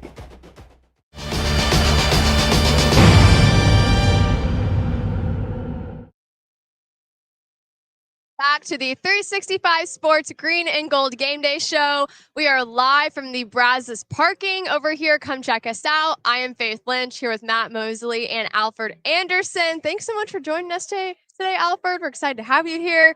Get more into what you think Baylor football is going to look like this year compared to when you played a little bit. I think they're going to look great. You know, the good part about it last year, they ended up, winning 6 games in a row, and that was perfect to get us ready for this year. And so I'm expecting them to do great things. I know we fell short the first week, but I look from here to the end of the season, finishing up strong. I'm sure Coach David Randall will do that. Yeah, I mean, Alfred, they got to get the run game going, though. Yes. And Bryson Washington, I mean, I thought at the end of the SMU game, that was one of the good things they did on that last drive. And it reminded me of that great drive against TCU, that 61-58 game. Yeah. Even when you're desperately trying to get back in a game, every once in a while, it's good to mix in that run. I think they have a good tandem of running backs. But so far against Auburn and really against SMU, they haven't really been able to unlock it. Now, you've been to 2 of these games. I know you were at least watching that SMU game. Do you think it's more about the O-line needing to kind of get some chemistry going with those backs? Or are you seeing them miss a few things? What's the biggest reason right now it seems to be they're having a tough time getting this run game going? I think they definitely have to, up front, get the momentum. We got to open up some holes so Washington can run. Bryce can run through the hole. If the running backs don't have a hole to get through, then it's going to be hard to run the ball. And we have to be a balanced team, football team, to be able to do the things that we need to do, which will open up the passing game for Sawyer Robertson. And so that's what we need to. That's what we need to do. If we can do that, establish that today against Samford, then we're going to be pretty good. Faith, in addition to being a great running back, Alfred was a great high school quarterback. In fact, he was at one point considered a top 1 or 2 recruits in the country. And so he was the blue chipper before the blue chippers. Okay. All right. He played right here in Waco. And Alfred, as I recall, did you break your hand or something before you started at Baylor? I'm trying to remember exactly, or maybe it was early in your time at Baylor. And again, I don't know where your career ended up going to great places, but Alfred, take that if you want. I think that's probably Alfred's wife looking for him over there. But I mean, from what and again, maybe these things, we start to get some tall tales, we get better as we get older, but you truly in high school, could you throw the ball about like 75 or 80 yards? I probably could. I never tested it out to see how far I could throw the ball, but I probably could at that time. Throw it about at least 70 yards. Yes. Yeah. And in high school, did they let you throw it quite a bit, or were you running a lot? Or because it was before we even had the term dual threat quarterback, right? We didn't say athletes. We either said quarterback, a wide receiver. We didn't talk about dual threats. But were you truly in high school allowed to kind of do it all? Yes, like I said, I was blessed to have a coach, Coach Tom Flood, the late Tom Flood, who came in and he told me, Alfred, you're going to be my quarterback. And I said, what? And that's all I needed to hear. And so we threw the ball a lot in high school. We had running backs, but we wasn't the big running backs. Sorry about that. You're okay. But we did throw the ball a great deal in high school. But yes, Yeah. absolutely. And then Alfred ends up with the Minnesota Vikings. I was amazed to look back last night, like your rookie season with the Vikings, 212 attempts. That was at a time, Faith, they were really easing people in. Rookies like Tom Landry, for instance, he really didn't trust. I mean, even Dorsett or players like that had to kind of wait their turn to a certain extent. What was going on with that team that they just said, okay, Rook, here you go, man. We're going to feed the ball to you like crazy? Because you had a great career after that, but you never had anywhere close to that many touches or that many carries the rest of your career as you did when you were 22 or 23 years old. Yeah, what happened was, first of all, we had a coach, Les Steckles, strong Christian. And that's why he drafted Alan Rice and myself, because his faith and his belief. And so he came and gave me an opportunity. And I remember for his mini camp, he said, hey, Alfred, you're going to start. If you don't start, you're going to play a lot. And so he gave me that opportunity. So I ran the ball a great deal and also threw some halfback passes for touchdowns as well. And so that was it. Then after that, Bud Grant came back, and then plus they moved me to fullback.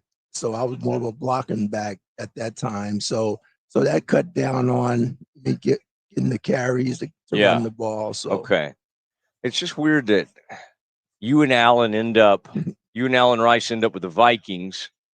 Abercrombie and Walter Gentry, we played with all those guys. They end up with the Bears.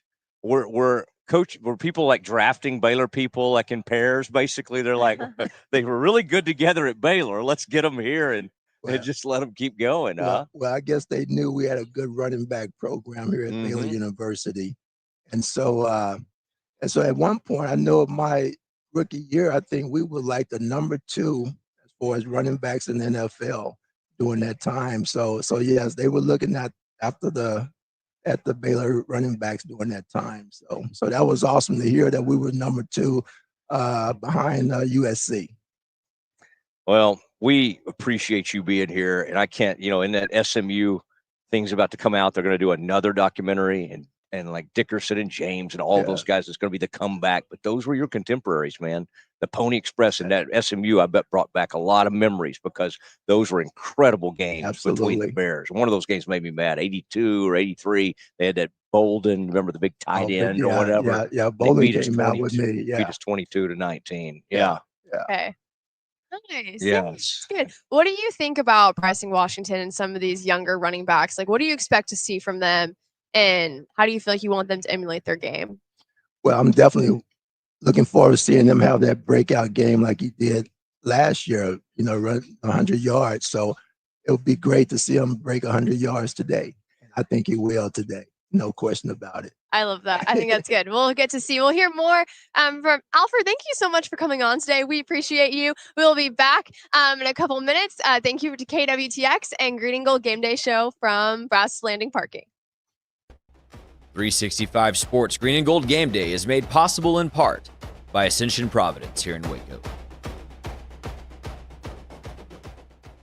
At Camp Info Waco, we believe fun is more fun outside. We also believe fun is more fun in the pool, by the water park, at your RV, in a cabin, and with the friends and family you love the most. So grab a drink, take a ride, and stay a while. We think you'll discover that fun is more fun outside, too. I'm Cole Posey, and I'm a third-generation Baylor Bear. During my time playing baseball at Baylor, I started a hat company called Hondo. What started as meek and humble beginnings has quickly grown into something more. Over 40,000 hats sold and in over 100 retail locations nationwide. I love vintage Western hats, but couldn't stand the condition they came in, so I decided to make my own. Vintage style, but with modern aesthetics. Thank you so much for making my dream come true and for enabling what was once a dream to become a reality. God bless.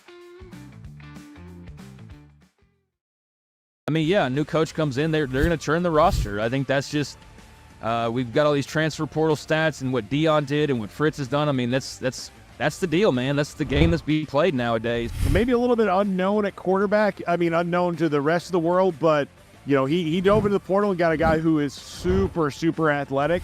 South Dakota State's really good.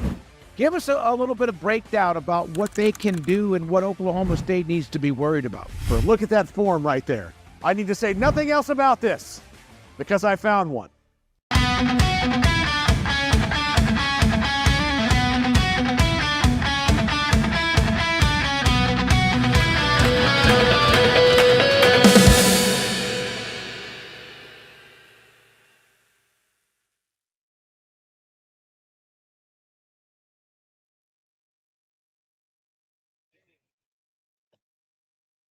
Welcome back to the 365 Sports Green and Gold Game Day Show.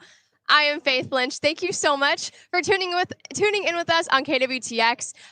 Last weekend, it was an interesting weekend to be a kicker. Redshirt freshman Connor Hawkins for the Baylor Bears kicked a game-winning field goal in double overtime to help Baylor earn a 48-45 win over number 17 SMU. He also was able to pick up Big 12 Special Team Player of the Week as well as Big 12 Freshman of the Week. Baylor has had some pretty historic kicks. The infamous 61-58 game over TCU. I had the opportunity to talk to Connor Hawkins' high school coach, and Scotty was able to speak to John Mayers and Chris Callahan. We'll take a look at some of those interviews and clips. It's awesome. We got a couple of players out there. I mean, that's the whole thing that's kind of special about what's going on right now. I don't know if you know, but Mason Shipley, he's at Texas right now. He was a former kicker too here at Liberty Hill, and now he's at Texas kicking. I mean, he was one of the ones that worked with Connor as well, kind of growing up, which was kind of a cool thing. I mean, it's kind of been a kicker thing that we've talked about the last few years here. I mean, from the Shipleys to Connor to Vi to we have Luke Bartow here as well. But it's funny because Bartow kind of sent me a text. He goes, "Hey, coach, it's a close game. Connor's out there." And so I changed the channel real quick and got to it. And it was kind of a cool thing to watch that kick go up and go through the uprights. I mean, it's special because, I mean, Connor's a special kid. I mean, you see it on the way he does his game day facing and all that. I mean, that's just him. You look at the cross he has. I mean, that's just who he is. I mean, he's a real even person. I mean, he's always Bible-centered, Christ-centered, and it goes hand in hand with what type of person he is when he's out there ready to kick. I mean, you just see it. He's a special kid, and I've always enjoyed being around him. Going through the years, I don't think he really had to be on the line as far as a game winner type deal. I don't think we ever experienced that type of thing here. But I can tell you that we always have that saying here that kickers are people too, because they sometimes get left out of things. We're like, hey, we always try to remind people that kickers are people too. I mean, they're going to mess up. They're going to make mistakes. But at the same time, I mean, Connor's that type of kid that he doesn't want to let his teammates down. And he's always focused on what he wants to get done to where something does go wrong. I mean, he's kind of like, no, I want to make sure I get it done right. And so that's what's special about him. I think that's what sets him up for those type of situations when the game's on the line. You're getting ready to kick it for the win. Even if it's 27, 40-yarder, 50-yarder, I think he's always going to have his mindset in preparation-wise that he believes that he knows he's going to make it no matter what. And I think that's what's kind of special about Connor and the things that he's able to do as a kicker. I mean, because kickers sometimes get left out of the game. Sorry, but that's just the way it goes as far as kickers go. So, I mean, but like I said, that's just one of the things we always kid around with around here. We're like, kickers are people too. So, I mean, they're gonna have their days and they're gonna have their bad days when we go through practice. But at the same time, it's just like I said, it's just the preparation in order to be successful once he gets out there on the field. And Connor's that type of kid that he's that type of guy that just likes to take ownership of it and go out there and do what's best for the team to help his teammates be successful. Connor was very Christ oriented, which was, I mean, I enjoyed seeing that. I mean, it kind of helps me out too to know that we've got kids like that here. That because I mean, in the world that we're in right now, and the schools that we're in, I mean, it's so wishy-washy about all that type of stuff. But he's just the type of kid that he was there in the locker room. I mean, people were listening to their music, and he's there with his Bible, and he's reading, and he's kind of looking at his verses and all that. And I mean, that's what type of person he is. And I think that's what type of leader that he started. That's why I said, I mean, he's just grown so much in his faith. You just said it. You met him at FCA. I mean, he was that type of kid that enjoyed that type of stuff. He thrives on it. And I think that's what allows him to be that real at peace with himself when he's out there, knowing that, hey, I'm going to be fine once I get out there on the field. I know I've done my preparations. I know who's by my side. I know what's going to happen as far as that goes. And I think that's what's special about him is that he's able to kind of go, whoops, my lights went out. He's like I said, he's just that type of person that goes and does that. I mean, because he's so, like I said, he'd read his book and I'd see him in there, and it just makes me proud to kind of watch him. And I think our kicker right now kind of does the same thing, and I think it's just something that's kind of carried on as far as the tradition has gone. As far as the kickers who've come through here, is that they've, like our Luke Bartow right now, he has his Bible and he reads his readings every day before games and things like that. So I mean, it's just a neat thing to watch, because in the world that we're in right now, it's just so different that you don't see that as much. But it's, to me, I feel like it's almost needed as far as that goes. So that's why I think having FCA out there, I think that helps out a lot as well. And I'm glad to hear that Connor's still out there doing that, because he was here as well and he did that as well here. So I mean, it's just neat to see as far as that goes. That was Carlos Garza from Liberty Hill High School, Connor Hawkins, special teams coach. Kickers are people too, which is something that I think I want to hold on to for a while. Yeah. I think that's great. I've always thought it takes a special person to be a kicker. I mean, you're in those settings for most of the time are going to be game-winning situations. You're coming off the sideline cold. You're not warm. You've been doing these practice kicks all game for 2.5 hours. Now you finally get to go actually do one. So I just think it's interesting. And I've been able to, kind of what Coach has said, talk to Connor a little bit. We led an FCA huddle together, which was really fun. He got to kind of share a little bit of his faith, and he actually won the starting job last year, which I don't think a lot of people know. He won the starting job and got injured, had a cut in the back of his Achilles tendon, and they kind of had to sit him down. We're like, hey, I know you think it's silly, it's a scratch in the back of your heel, but it was actually deep enough to where they were concerned about a tendon tear. So he, true freshman, wins the starting job and then gets sat down for your starting season. So he had, a lot of mental reflect, was able to prepare himself more as a Christian to be able to serve his teammates well. And then we go and see him kick a game-winning field goal against SMU last weekend. I mean, you can't ask for something better than from Connor Hawkins. So really sweet to be able to talk to his high school coach, and then be able to see what John Mayers and Chris Callahan say about that game-winning TCU 61-58.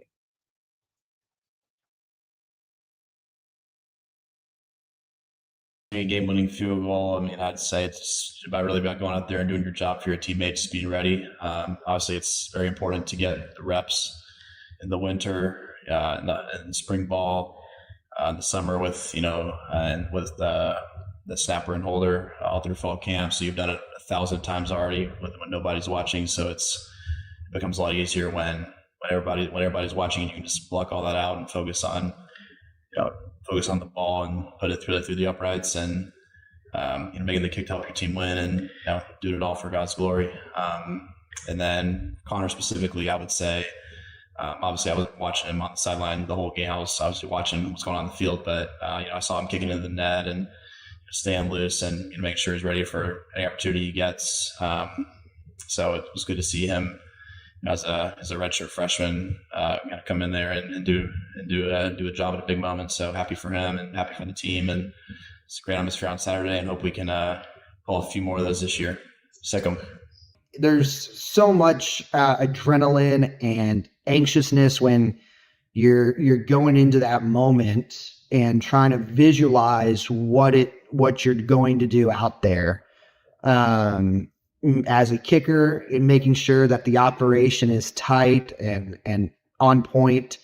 And fortunately, similarities between, my TCU kick and Connor Hawkins' SMU kick, certainly a shorter distance in range. And so you have a little bit of confidence. It's just getting the right angle. And he was a little left center hash inside the hash mark. I was right on the hash.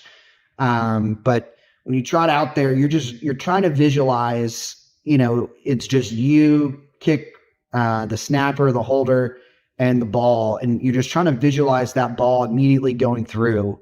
And everything else, you're just trying to block out and kind of have those blinders on, if you will. And I remember saying earlier in the game to my wife, there was a play, or maybe it was a touchdown in the fourth quarter. I was like, man, we've got this game.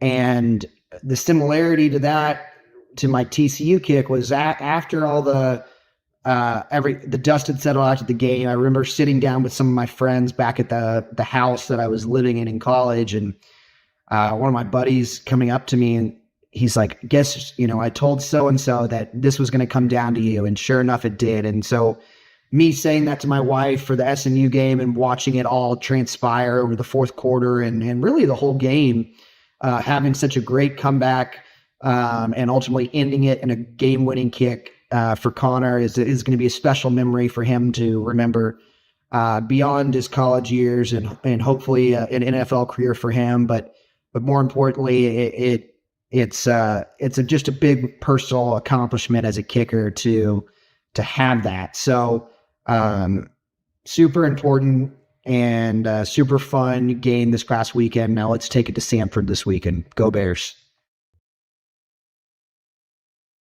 I think that's perfect. I'm excited for Connor Hawkins just to see how he pans out as a player. I know he's already a big Christian leader on that team and for those guys. And so to have such a nice start to his redshirt freshman year, I think is huge. It should give him a lot of confidence and Baylor a lot of confidence to rely on him in those game-winning settings. Yeah, absolutely. And we've seen this with Sawyer Robertson. We've seen it with Baylor athletes throughout. I'm sure athletes at other schools as well, but we know Baylor, right? That foundation in something other than what you do on the field Absolutely makes all the difference in that kind of calm-minded approach. It was great to hear from John Mayers and Chris Callahan, who've both proven it at this level and hit game-winning kicks themselves. The other thing I was going to say, I feel like bringing some levity to the situation. My father walked up while we were talking about kickers. Well, I told my dad one time, I said, Dad, I was probably 6-7 years old. I said, Dad, I'm going to play in the NFL one day. Because why not? What little boy doesn't want to play football in the NFL? And I said, Dad, I'm going to play in the NFL. And he looked me dead in the eyes. And my father, to his credit, has never lied to me. He looked me dead in the eyes and goes, start kicking. Yeah. Now, I didn't listen, and I should have. Right. But so great to see these guys. And, you said kickers are people too. We heard Coach Garza say that. Unfortunately, most people only care about kickers when they miss. Yeah. We just expect the extra points. We expect the 30-yarders to just go. But then when the game's on the line or it's like a 55, 60, all of a sudden we give them flack if they miss. Man, Baylor's got two good ones, by the way, because Connor Hawkins is great and Rhett Armstrong behind him is great. He is. So, no, I agree. I think being a kicker, you just have to mentally front load so much. Like you go out to practice, you can only kick so much at a practice. So I think a lot of what they have to do is just, emulate that feeling of when I'm going in to kick a game-winning field goal, whether it's 32 yards, whether it's 23, whether it's 50, like creating that setting in practice and going through those motions of getting yourself hyped up of like, okay, the crowd's going, trying to emulate all of those surrounding things that are so impactful in that part of the game. I think they do a good job of that at Baylor's practice, what I've heard. To be able to set guys up like Connor Hawkins for success in those moments. It's muscle memory, right? Yeah. Like when you were playing volleyball, how many times do you bump? Like, because it needs to be instinctual, right? Basketball players, you need to shoot free throws every practice because it's muscle memory. That basket is never going to move, right? Yeah. Field goal's a little different because the target does move depending on where you are. Yeah. But it's muscle memory. You line up, you take the same steps, you do it the same way every time. You try to strike the ball the same way every time. Kicking or punting, so important. Absolutely. Yeah. I'm excited for Connor Hawkins, excited to see what he gets to do for Baylor football. I think he has a lot more to show us just in his coming years, and what a better person to be able to emulate that for Baylor football. When we come back, I will be joined again by Matt Mosley. I am Faith Lynch. This is 365 Sports Green and Gold Game Day Show. Thank you to KWTX for tuning in, and we will see you back in a few.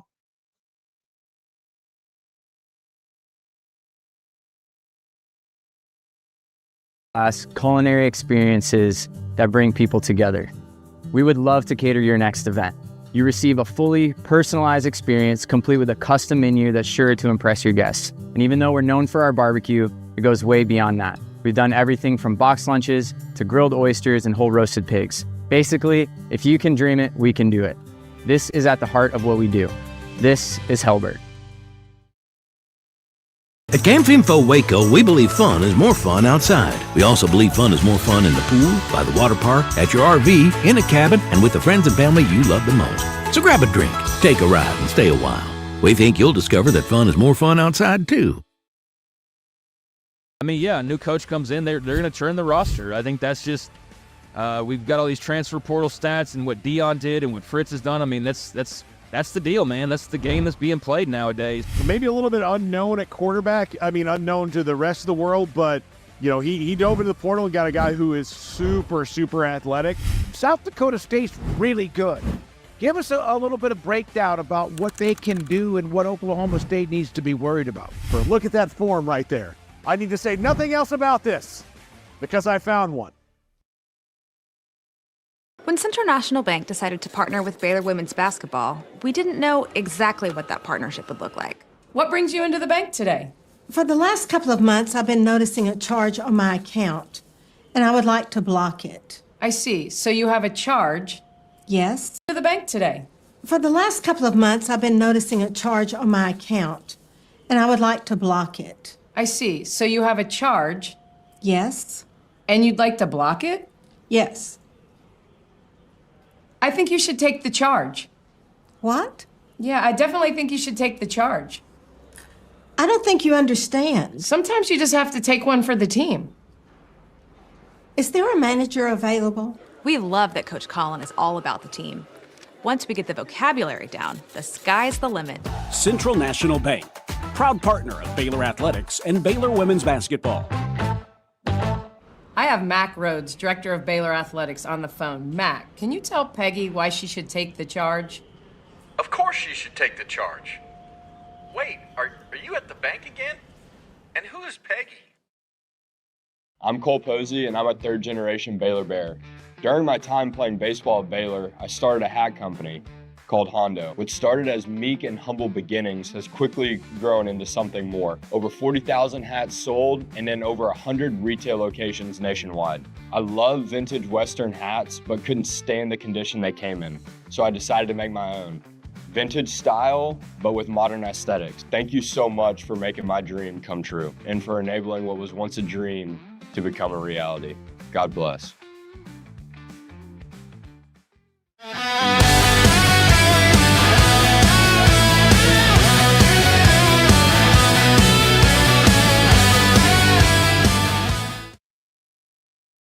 Is at Green and Gold Game Day, and Faith Lynch alongside Matt Mosley here, and a lot going on, Faith. We need to catch everybody else, people up on things. Folks are arriving. We're starting to see a lot of tailgaters, and hopefully this is a kind of a celebration of that SMU win, a fun day, not a close game, a blowout, and this is when a fan base needs to show up. And you need to have like great crowds, even when it's not like a huge Auburn or whoever in town. You need that kind of presence, and I hope it's that kind of crowd today. I hope they're lively and that the Bears get off to a hot start. I do. I agree. I think we'll show up and show out today. We're gonna go ahead and check our fan poll. We have some results. They were really fun last week. I kind of enjoyed them, seeing what people were saying of, you know, what's going on, what they think. Today, they agree with me, Matt. The steak-free football, 52%. Our KW viewers, they're on my team here, Matt. Yeah, I like that. That's a good sample size. Convincing margin, 35%. Okay, mistake-free. I think that's good. And I would hope, I don't think we gave them the opportunity to fix the run game is one I wanted to add there. And so I think if we added that one, we would have a huge tally. The vote would come in because they need to fix. They need to have that so that Sawyer can continue to have his huge games. So people can't just load up and come after him. But I do hope they give him enough stats to kind of, all he needs today is 200 yards and 2 or 3 touchdown throws. And that just kind of keeps and I'll be the keeper of the Heisman watch. I'll just continue to watch that because, man, he's going to need help. He's going to need support from the university in terms of the PR and all that. And I think they're going to give him that. They're going to throw that behind him. Yeah. But the key thing is he just needs to keep playing. And if he's who he is as a player, and then America gets to see him do some more interviews, and I'd like to see them do even more of that in the coming days, man, they're going to fall in love with him. But I had a national guy on the other day, David Ubben, a longtime friend of mine from The Athletic, and part of the thing I was trying to do is kind of determine where Sawyer is on the national scene right now, and how, and it while he's there and he's starting to get mentioned like crazy. We got to remember it took Robert Griffin even that year that he won the Heisman. He had to do it week after week after week, and then he had to save the Bears against Kansas. There was a road game that could have gone the other way, and he had to lead a comeback. So it was very important. Yeah, we'll dive more into it. We're getting all the signals over here, Matt. We're working with this. But thank you to our sponsors, Brazos Landing. Go out there and make Brazos Landing your post-game meal today. They have great food, lots of great fun. Make sure to check them out after the game. And when we come back, we'll get more into what we think the quarterback situation is going to look like, the run game, all the things. Stay tuned. 365 Sports Green and Gold Game Day is made possible in part by Ascension Providence here in Waco. At Camp Info Waco, we believe fun is more fun outside. We also believe fun is more fun in the pool, by the water park, at your RV, in a cabin, and with the friends and family you love the most. So grab a drink, take a ride, and stay a while. We think you'll discover that fun is more fun outside, too. I'm Cole Posey, and I'm a third-generation Baylor Bear. During my time playing baseball at Baylor, I started a hat company called Hondo, which started as meek and humble beginnings, has quickly grown into something more. Over 40,000 hats sold, and in over 100 retail locations nationwide. I love vintage Western hats, but couldn't stand the condition they came in, so I decided to make my own. Vintage style, but with modern aesthetics. Thank you so much for making my dream come true, and for enabling what was once a dream to become a reality. God bless. I mean, yeah, a new coach comes in, they're going to turn the roster. I think that's just we've got all these transfer portal stats and what Dion did and what Fritz has done. I mean, that's the deal, man. That's the game that's being played nowadays. Maybe a little bit unknown at quarterback. I mean, unknown to the rest of the world, but he dove into the portal and got a guy who is super, super athletic. South Dakota State's really good. Give us a little bit of breakdown about what they can do and what Oklahoma State needs to be worried about. Look at that form right there. I need to say nothing else about this because I found one.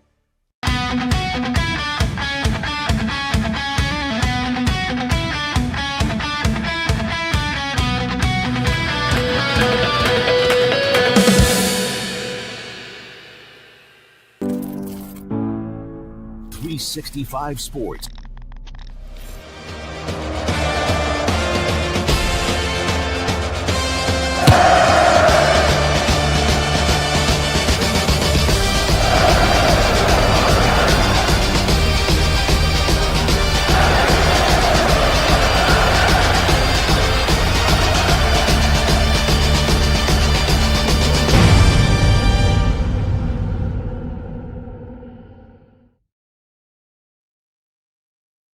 I just love that intro. I'm fired up. Yeah, my goodness. Love it. I'm ready to run through a wall. Welcome back to the Green and Gold Game Day Show, 365 Sports. Thank you to KWTX for tuning in with us this morning. Faith Lynch, Matt Mosley. We're going to launch our Hour 3 fan poll. Get ready to get on your phone, QR code, all the things. Engage with us. We'll talk about it. What will the margin of victory be for Baylor today?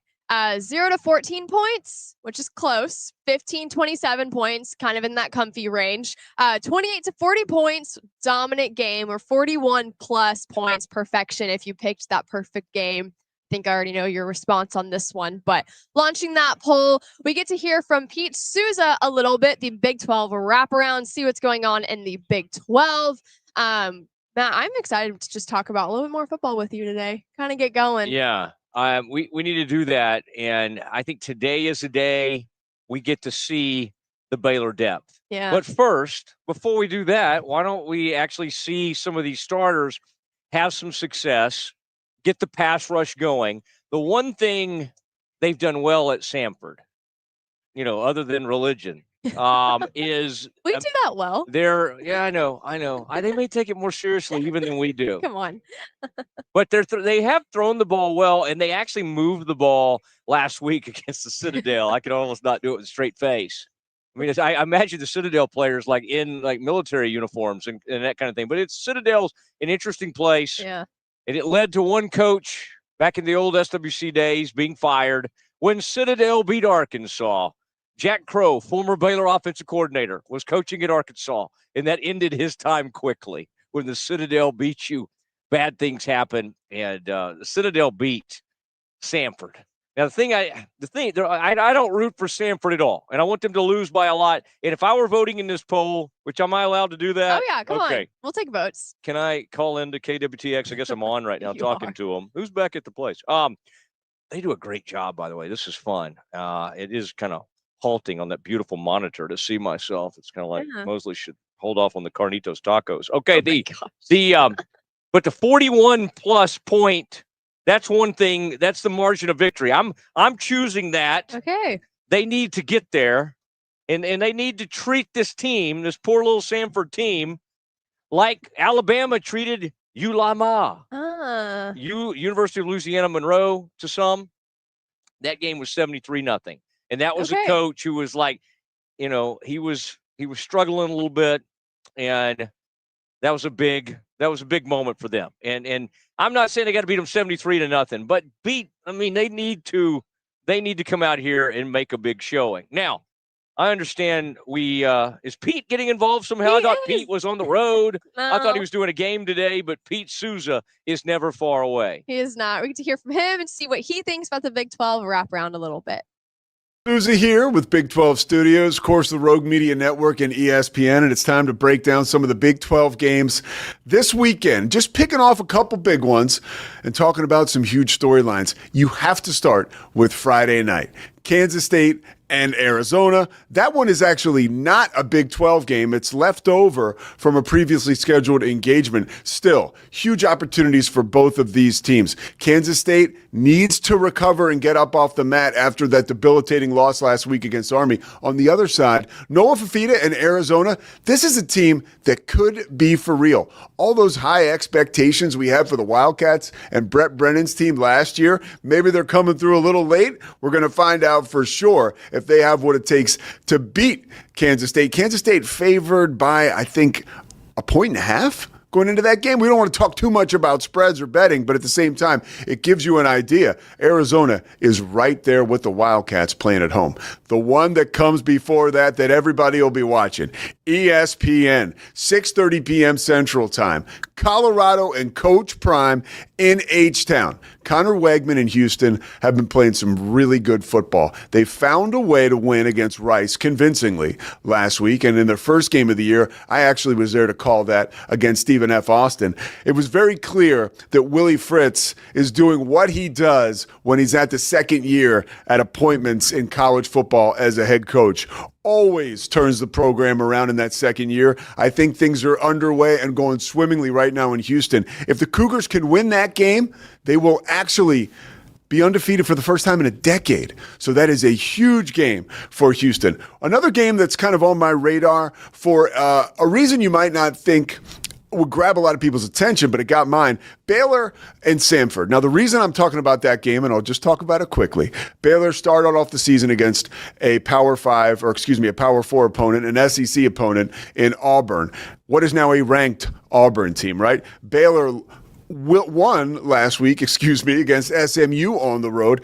That SMU team is now ranked. Baylor's schedule so far, albeit just 2 games, has been a gauntlet. This is an opportunity for Dave Aranda and his team to catch their breath, for that defense maybe to work a little better on getting on the same page, making plays all over the field and being in unison talked to James Wessling from Big 12 Today and ESPN this morning, and we were chatting about how Baylor's defense, they're fast, they're strong, but it's chaotic right now. Dave Aranda implementing a lot of new schemes before the year. This is an opportunity. Would never call an opponent like Samford a bye, but Baylor hasn't gotten that chance to even catch their breath so far this season. So that's a big one for Baylor. Texas Tech, they are going to host Oregon State. The reason I want to bring that game up is because the 21st ranked team in the country, Texas Tech, has an opportunity here over the course of the next 2 weeks to really make waves and make a name for themselves all across America. This game will be on 2:30 Central on Fox. Big Fox, not FS1, Fox. The whole world will be watching. Then next week, right, big noon kickoff goes to Utah in Salt Lake City for Utah's game against Texas Tech. These are two of the best teams in the country right now, and of course the Big 12. These, again, 2 weeks for Texas Tech are huge, and it starts Saturday against Oregon State in front of a national TV audience. Utah and Wyoming, another game I wanted to talk about. Let's keep an eye on Utah. Can Devin Dampier handle business on the road against Wyoming? That's a tough place to play. You've got altitude. I know you also have it in Utah, but you have the scary environment of playing on the road in Wyoming. I've done a couple games there. It can get raucous. It can get intense. Keep an eye on that game. You don't want Utah to get caught napping. Pittsburgh and West Virginia, the backyard brawl. I was ready for this to be on College Game Day. I figured Pat McAfee might pull the card, and if West Virginia had beaten Ohio last week, that might be where we'd be. Well, unfortunately, things went differently. This is still a rivalry unlike any other. One more game to talk about.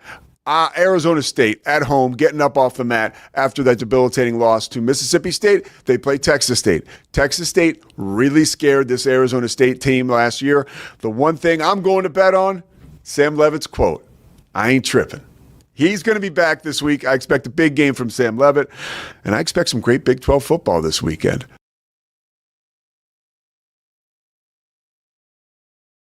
Welcome back to the Green and Gold Game Day show. So nice to hear from Pete Souza talking about a little bit of Big 12 football. We're going to talk a little bit more about SEC football. I think is what Matt is wanting to do over here with some matchups.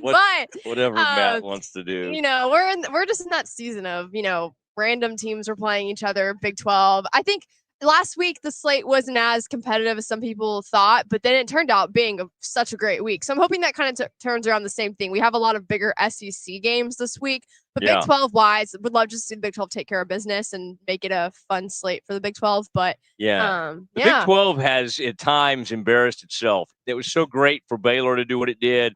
Iowa State last weekend, a couple of old rivalry type games that were going on. Some of the other stuff was really what Oklahoma State did.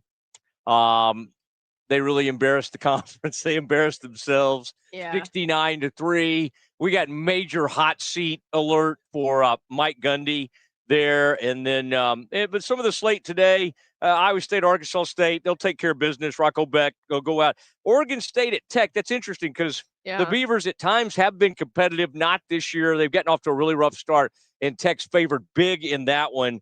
These SEC games do interest me, and I do have a daughter who goes to Texas A&M, although she's been raised as a Bear. And where is she today? She's at Samford, Baylor. She's here. Good. She's on the campus. She's made her way up from College Station. She's excited about that, to see the Bears get a big victory over Samford. But A&M going to Notre Dame tonight. Two great traditions. Notre Dame's actually, competing for national titles every once in a while. A&M doesn't really do that. No. But I would say I've put eyes on them, and I've seen them in person this year, and their speed is scary. I agree. I mean, they have, between Bussey, Craver, and a Casey Concepcion from NC State, really got a ton of speed. Marcel Reed, a little iffy, I think, at the quarterback, but I think that's a great matchup tonight at Notre Dame, a place where, have you been there? Have you been to a game there? No. Yeah, you would love it. You would love it. Yeah, you would love doing a pregame right there. I don't think we'll have that opportunity this year, but yes. Next year. Touchdown Jesus, the whole thing. But that's going to be a great game, as well as some of these other SEC games. But we've got a lot more time to hit on some of this. But I think tonight's going to be a fun night of college football. I agree. No, I agree. I think you also have Florida LSU, which is going to be another great game. DJ Lagway is happening tonight, 6:30. So that'll be fun. But we will hear more about that when we come back. Matt's favorite time of the show, going to break. Thank you to some of our sponsors that are with us. Ascension Providence, making that your hospital. I talked a little bit about that last week. I don't have team doctors anymore. So I have to figure out, when I get sick, what do I do? So visited them.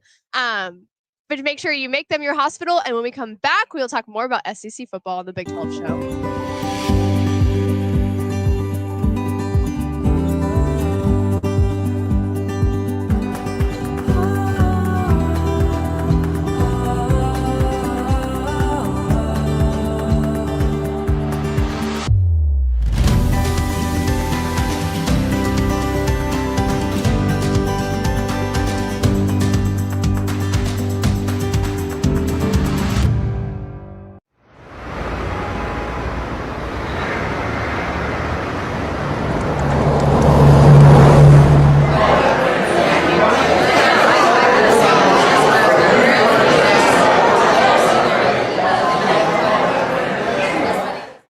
Hello, guys. Welcome back to Dear Sports. I am so pumped to be back in the podcast world and filming season 2 of Dear Sports. On this podcast, you're going to find stories from former and current athletes about their journey through sports and the impact it has made in their life.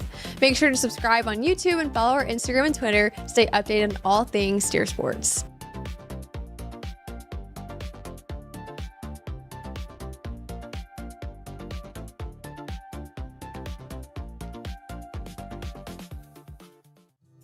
At Hellberg, we've received accolades for our barbecue, but my real passion is in cultivating world-class culinary experiences that bring people together.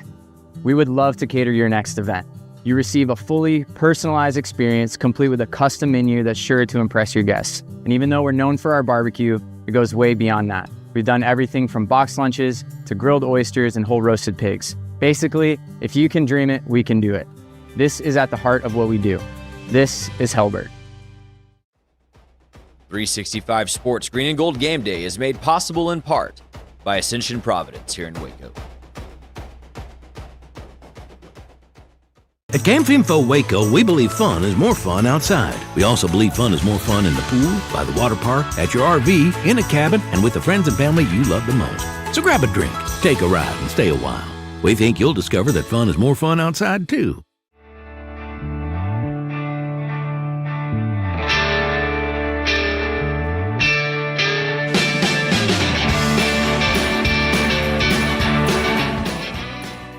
Welcome to a special edition of the Doomsday Podcast, coming to you from the Star in the players' meeting room with defensive coordinator Matt Eberflus. You now have two responsibilities this year that you didn't have last year, and that's being a first-time head coach and calling plays for Dak Prescott for the first time. But now we're doing something that we do annually. We get Stephen Jones's perspective on this football team and how it was built and what expectations should be.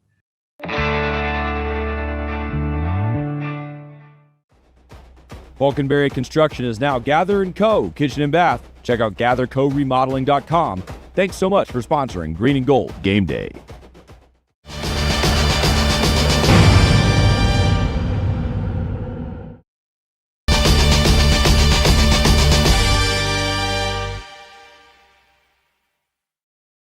Welcome back to Green and Gold Game Day. Scotty Spingler, Faith Lynch, Matt Mosley. We're here live across the street from McLean Stadium, getting excited for Baylor Samford. Now, we were joking during the break. It is a little difficult, let's just be honest, to get excited for Samford. But I'm here to tell you what's going on. Speak for yourself. Oh, you're pumped about this one, huh? Yes. Matt? Yeah.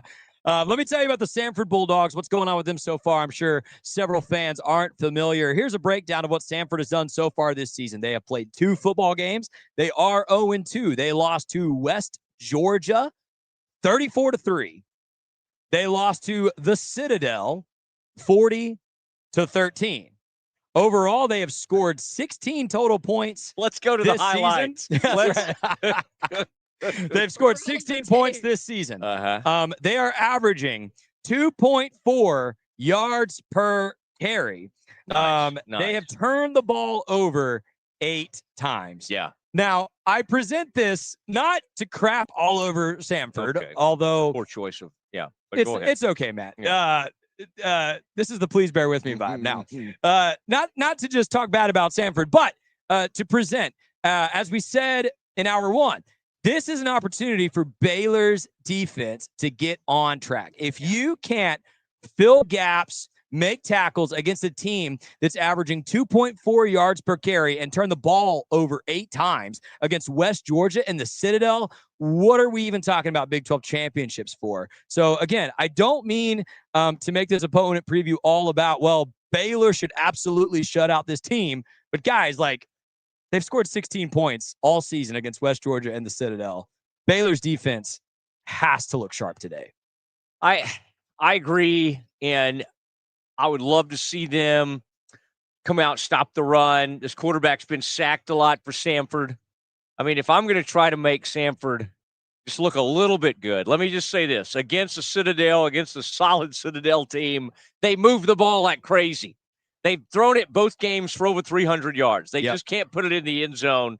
Both of those losses, the ones you just detailed, 35-3 and 40-13, I believe came at their place. Samford hosted those games. The poor Samford fans. What do you think attendance was at both of those games? I don't know. I mean, they said it was a good crowd. I don't know what that means at Samford.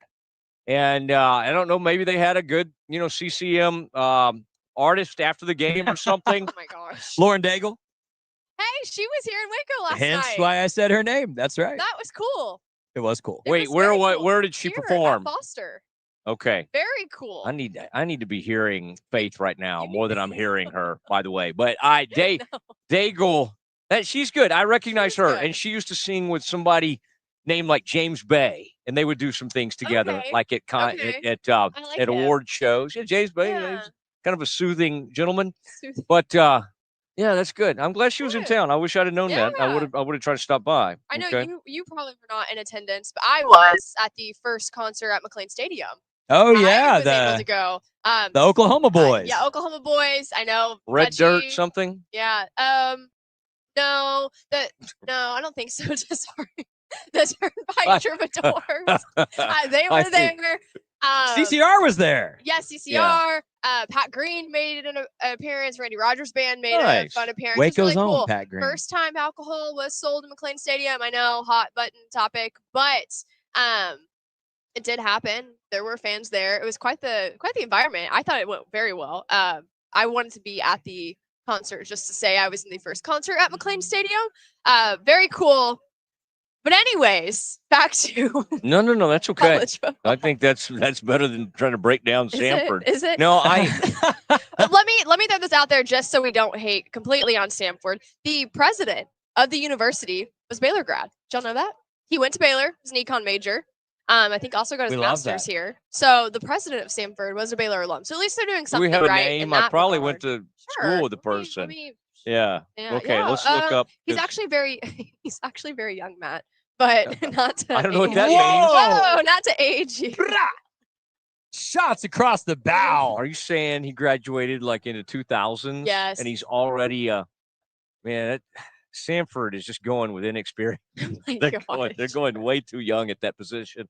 No, I'd like to know who that is, but we do have some presidents across the country.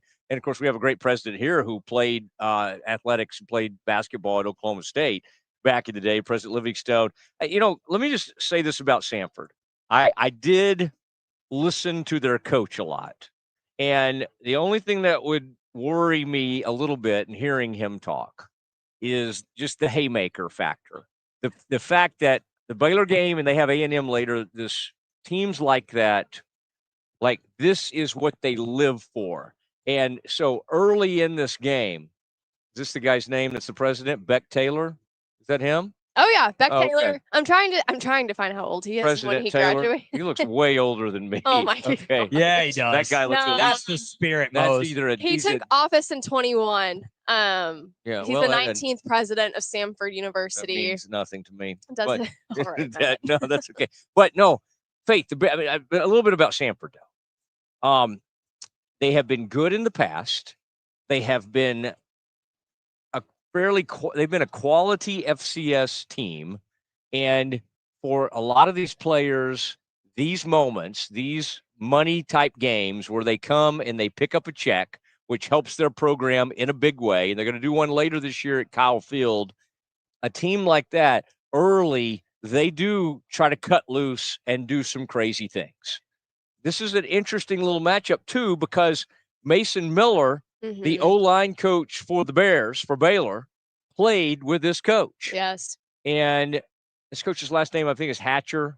First name, Chris Hatcher, I think. And he played quarterback with Mason Miller. And Mason Miller was an offensive lineman. And this is that How Mummy Tree, Valdosta State. They come straight from that. And so believe me, they will get off the bus trying to do something, and so to Scotty's point from earlier, though, it's just the Bears need to just be dominant early, set the tone, yes. Get a couple of touchdowns, get them takeaway or two, and then what are we looking for this defense to do this year that they haven't done so far? First of all, just hold anybody out of the end zone, right? And then, Scotty, what was is it from a score? It's not scoring, it's Run like fit. yardage. Well, but yardage, they're like, you came up with a stat, it was like 131st out of 136. Yeah. You have a chance to change that today. Yeah, Baylor is the 131st out of 136 defenses in the country. Cheers. It's not good. No. That includes group of 5, by the way. Yeah. Oh, gosh. But it is the Fobbs White, whether it be, I mean, I know they've been banged up on the defensive line, but doesn't it feel like right now we're still going to be saying that like 6 weeks in? Like at some point, whoever you're putting out there, whether it be Kalu, whether it be whoever's setting the edge, at some point you have to roll with some folks and go. Carl's back in there at safety. Carl Williams, he bit on a bad fake last week. They hit him on a deep ball. But to me, this is the kind of game you start to find your swagger.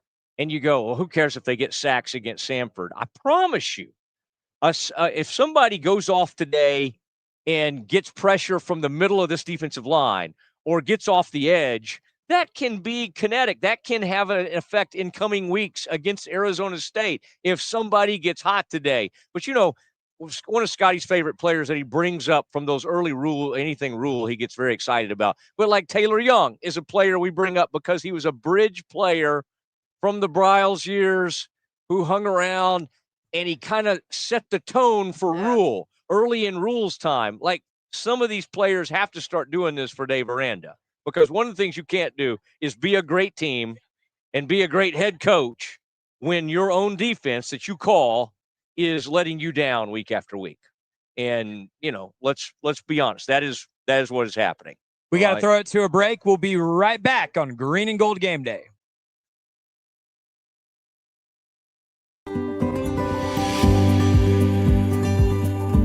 Glad you built your boat. Are they locked?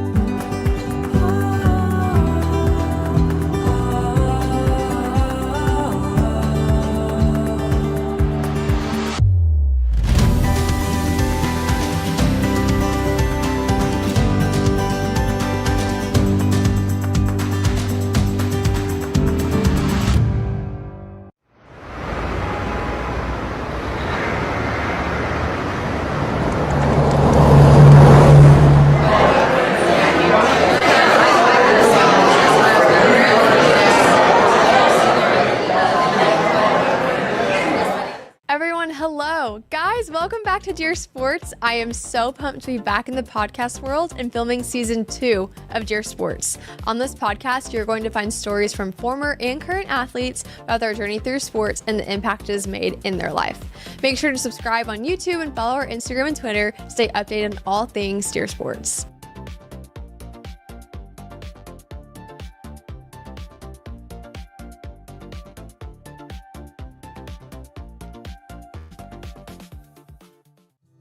At Hellberg, we've received accolades for our barbecue, but my real passion is in cultivating world-class culinary experiences that bring people together.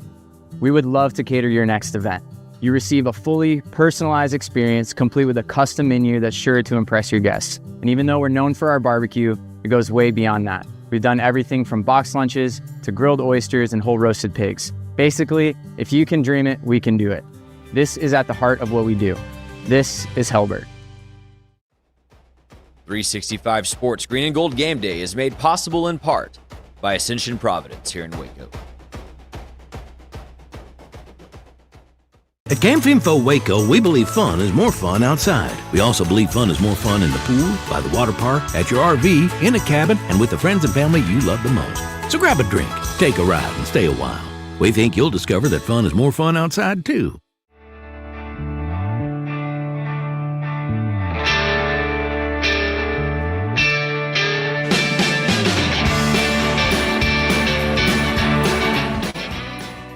Welcome to a special edition of the Doomsday Podcast, coming to you from the Star in the players' meeting room with defensive coordinator Matt Eberflus. You now have two responsibilities this year that you didn't have last year, and that's being a first-time head coach and calling plays for Dak Prescott for the first time. But now we're doing something that we do annually. We get Stephen Jones's perspective on this football team and how it was built and what expectations should be.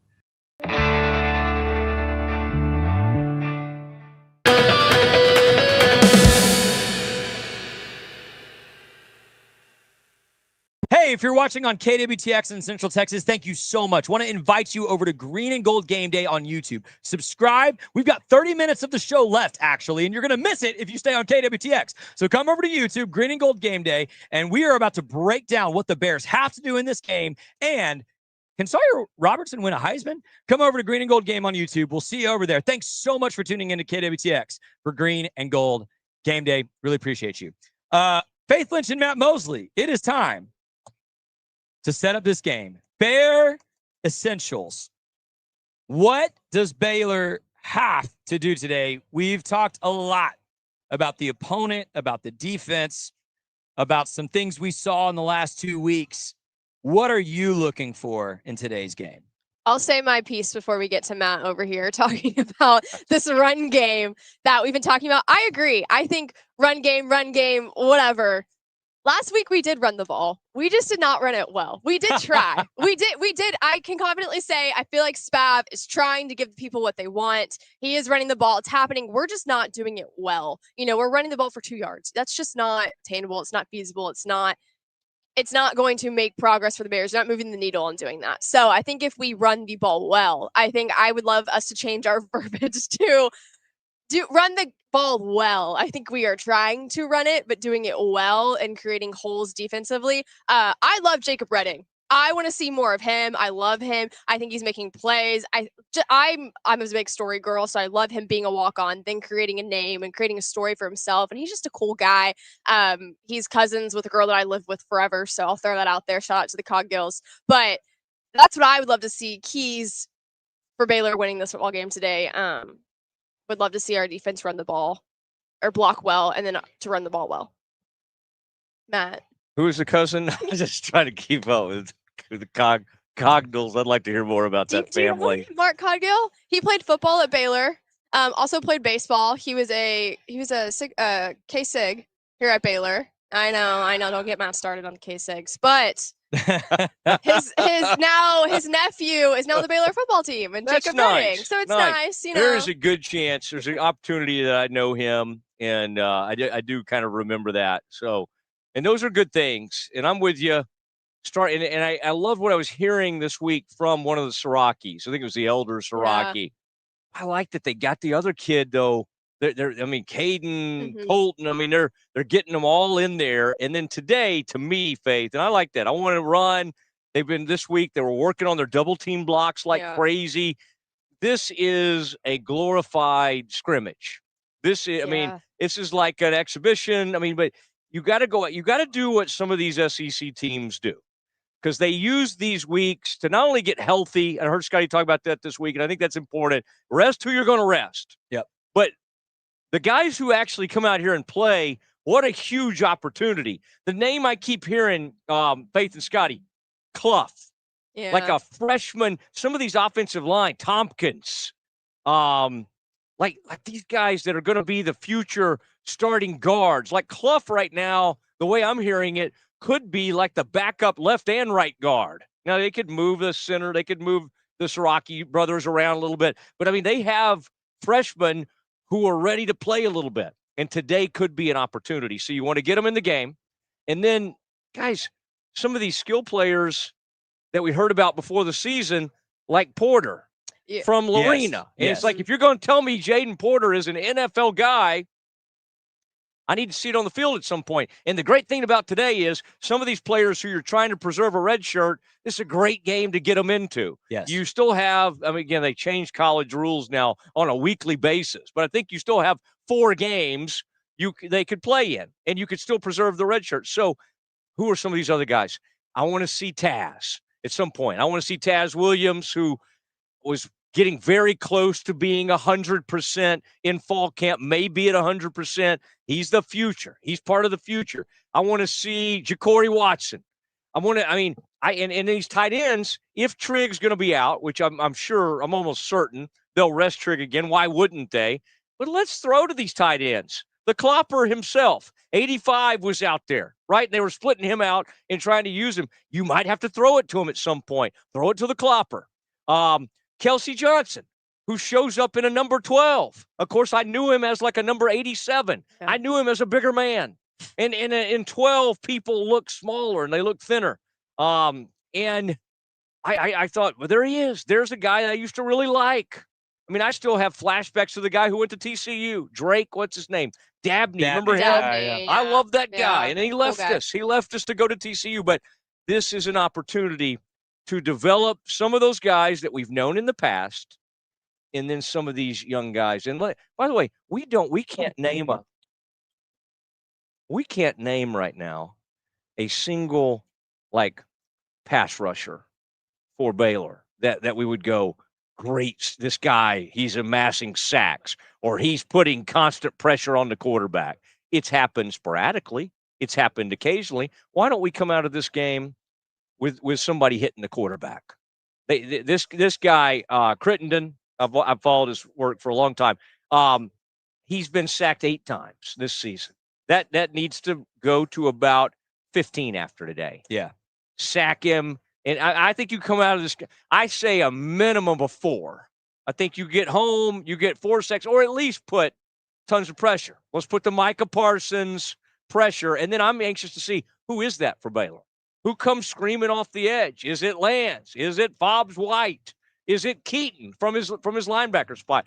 Who is going to come in there and make the quarterback uncomfortable? As an NFL guy said one time, I should have done this on TV, guys, by the way, earlier today when we had the opportunity. But you have to affect the quarterback. Yeah. And that was right around the time the Saints were getting in trouble for bounties and a bunch of weird stuff. But they said, you have to affect the quarterback. And I would say so far this season, Bears have not really done that. So why not? If you got an inferior team and an inferior quarterback, at least compared to the 2 you've played, you better make that happen today.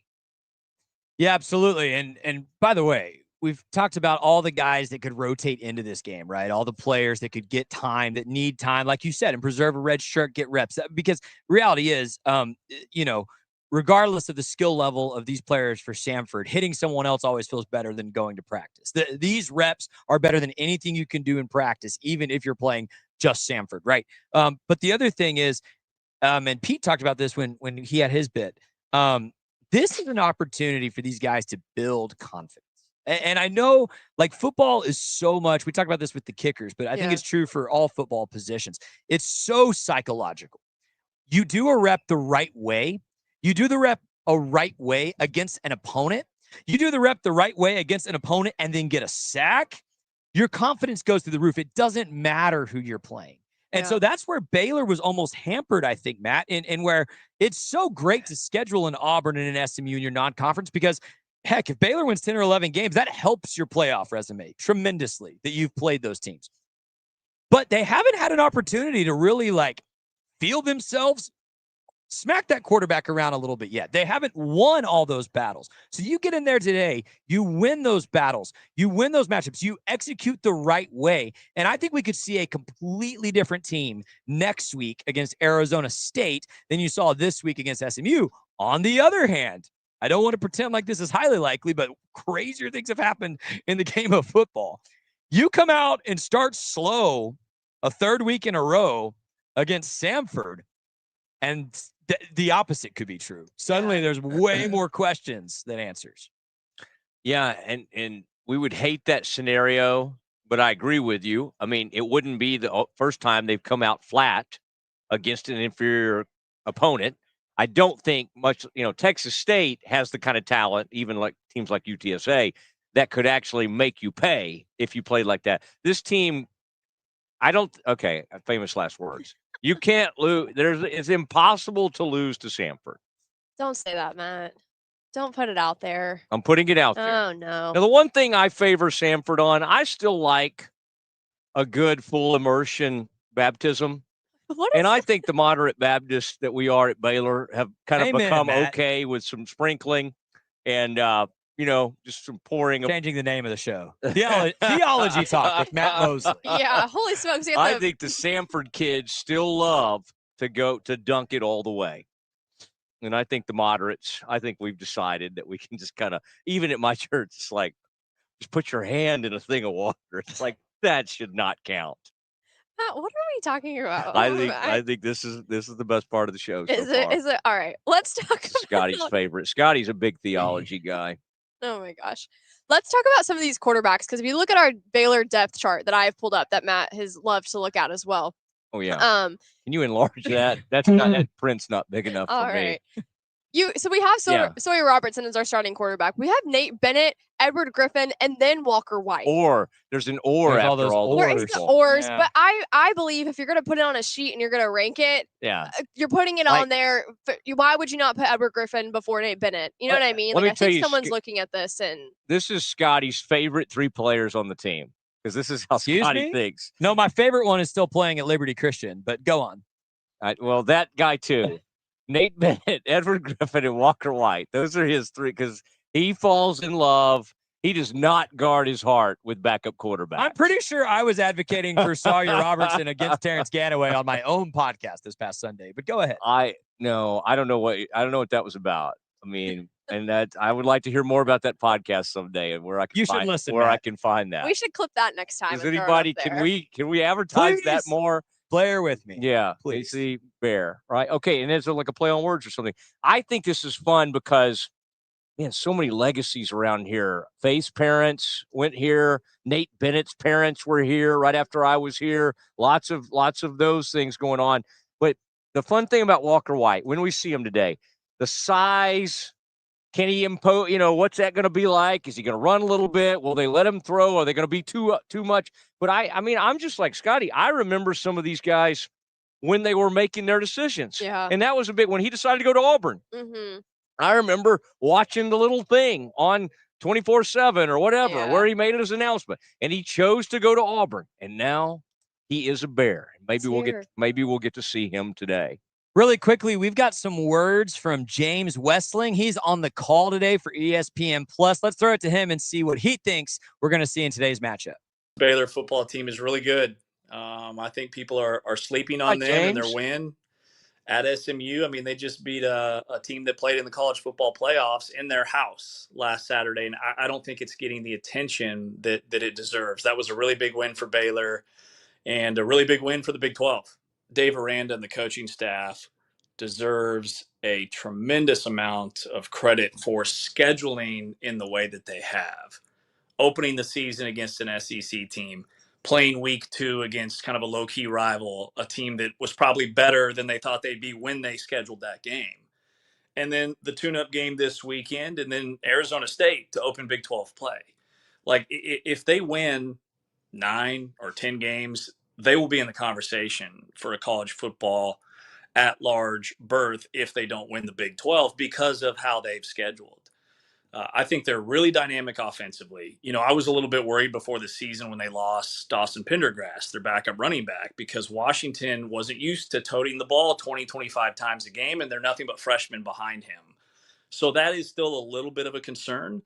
But with the way Sawyer Robertson is just balling now, like 3 straight games dating back to last year, over 400 yards passing. There hasn't been a Big 12 quarterback to do that since Patrick Mahomes in 2016. Like, he is playing on a whole nother level that, again, I think deserves more attention nationally than maybe it's getting. My concern with Baylor is defensively. without Marshall. I don't think he's going to play. There's no official release yet because this isn't a conference game, so the weekly availability reports is not a requirement in the non-conference. But he's questionable against Samford. I mean, he's their guy on that defensive line. And I think Dave Aranda's defenses are so complex. You know, he's incredibly surgical in the way that he schemes his defenses. I think it takes time for them to kind of settle in. So you factor that there was no preseason for Baylor, opening up against Auburn, opening up against SMU. Like, they're only going to get better defensively. And then all of a sudden you've got a well-rounded football team that's very much a contender in the Big 12.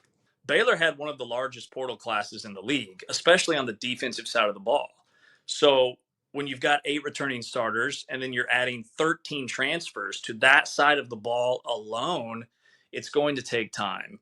And I'm with you. I mean, you watch the Baylor defense, and it is fast and it is free, but it's chaos, and it's not yet organized chaos. It just looks like guys are running around the field all over trying to recover from misaligned mistakes or communication breakdowns. And against teams like Auburn and SMU, that's going to really hurt, and it's going to show on the scoreboard. But against Samford, you know, they'll just be so much bigger, stronger, faster. That's a game for them to kind of clean up some of those mistakes before they get Arizona State. And then after that, it's Oklahoma State. Their quarterback situation's very up in the air. Their ground game's been a non-factor. Kansas State, who knows, with their left tackle out now for an extended period of time. They still don't have Dylan Edwards, their star running back. Like, I look at Baylor's schedule and just seeing how much improved they got defensively last year after they started 2-4, and I'm still really high on this team.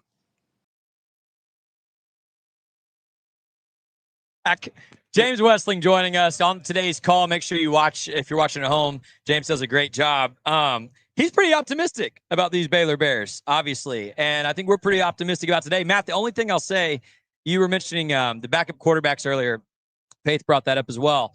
I did not like Dave Aranda's answer in the press conference. He was asked about this, and he said something to the effect of, and this is not a quote, but something to the effect of, well, you know, with one guy we can kind of throw it, and with one guy we can kind of run it. And, yeah. So we've got options. And what I wanted to hear him say is, well, any of these guys can do all of it.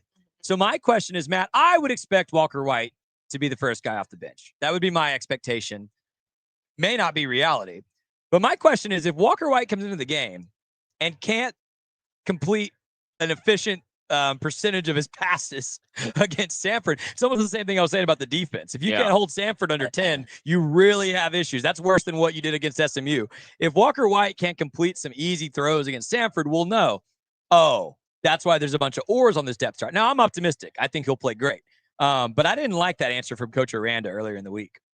Well, maybe just, you know, wanting to keep Samford off balance with the personnel he's going to be bringing in.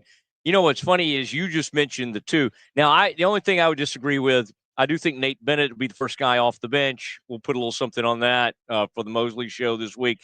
And then I think the quarterback that Dave Aranda is most in love with, other than Sawyer. Now, Sawyer is obviously at the front. Whatever happened to Finn, by the way? Is DeQuan Finn playing somewhere this year? He's playing at Miami. Have y'all looked? Miami, Ohio. Okay. I wonder how he's doing. I only saw the results from his first game, and it wasn't pretty. Mixed results? Oh, worse. Okay. It wasn't pretty. I think the quarterback of the 3 backups, and there's another one listed. Let me get your depth chart here over here. Here we go. Edward Griffin and Kate Tessier. Not Tessier. I'm just making that up. But honestly, I'd move him to tight end today. Look at that size, 6'4", 225. I'd get the quarterback label off him, line him up out wide. No, I think that Aranda loves Edward Griffin more than everybody except Sawyer. There's something about that kid that has captivated this coach. He won a lot of games at Coppell. I saw one of them in the playoffs against our high school team, and he is extremely, extremely efficient. And so there's some things they love about him. Wasn't that fun, by the way? I have a hard time. Like, I know sometimes people, when quarterbacks leave and they're no longer with Baylor, I think it's kind of like if you're if you're not with us, you're against us or something. Right. And I don't really ever have that thought. I kind of like to see what's Ozino up to. Well, he's like the third string at A&M now, but I liked watching him at UAB. I like watching Gary was at BYU, and before that at South Florida. And I love seeing Blake Shapen. Oh my gosh. Get a win at Mississippi State, Dude. because Blake went from kind of the hero to kind of like very mixed to kind of like, I think really, really lost a lot of confidence and just didn't have it going. Yeah. And everybody was kind of like, good riddance was a little bit of the way when he was heading out. I mean, that was really what it's like. Get into Quan Finn. Let's see what we got here. And to see him have some success and them get a big win against Arizona State. Yes. I love seeing that. Him have that success. I think that's one thing that's kind of disappointing maybe is a little of like, I feel like the Baylor fan base kind of turned on Shapen a little bit. You know, you go and you win our 21 Big 12 championship for us. Like you go and do those big things and then you kind of start a rough season the next year. Baylor fans, I don't think we did a great job of maybe supporting him and like helping him be his great. Did you get to see his post-game interview after? Did anyone see that? No. Holy smokes. He was so overwhelmed, and I think he was trying to get off camera as fast as he could. Oh, really? The poor girl, of course, I'm just eyes glued to the screen on stuff like that, but the poor girl was asking him questions, and he was just, I can't talk right now. I can't even think right now. I can't even talk. And as he's getting absolutely swarmed by Mississippi State fans as they've rushed the field, tore down the goalpost. But no, I don't know, Matt. Maybe I have a different opinion than you on that. I love to see people go do great, sure, after Baylor, but also I'd love to see people stick around and fight through the trenches on the Baylor stuff. Yeah. Speaking of Shapen's backup quarterback in 2023.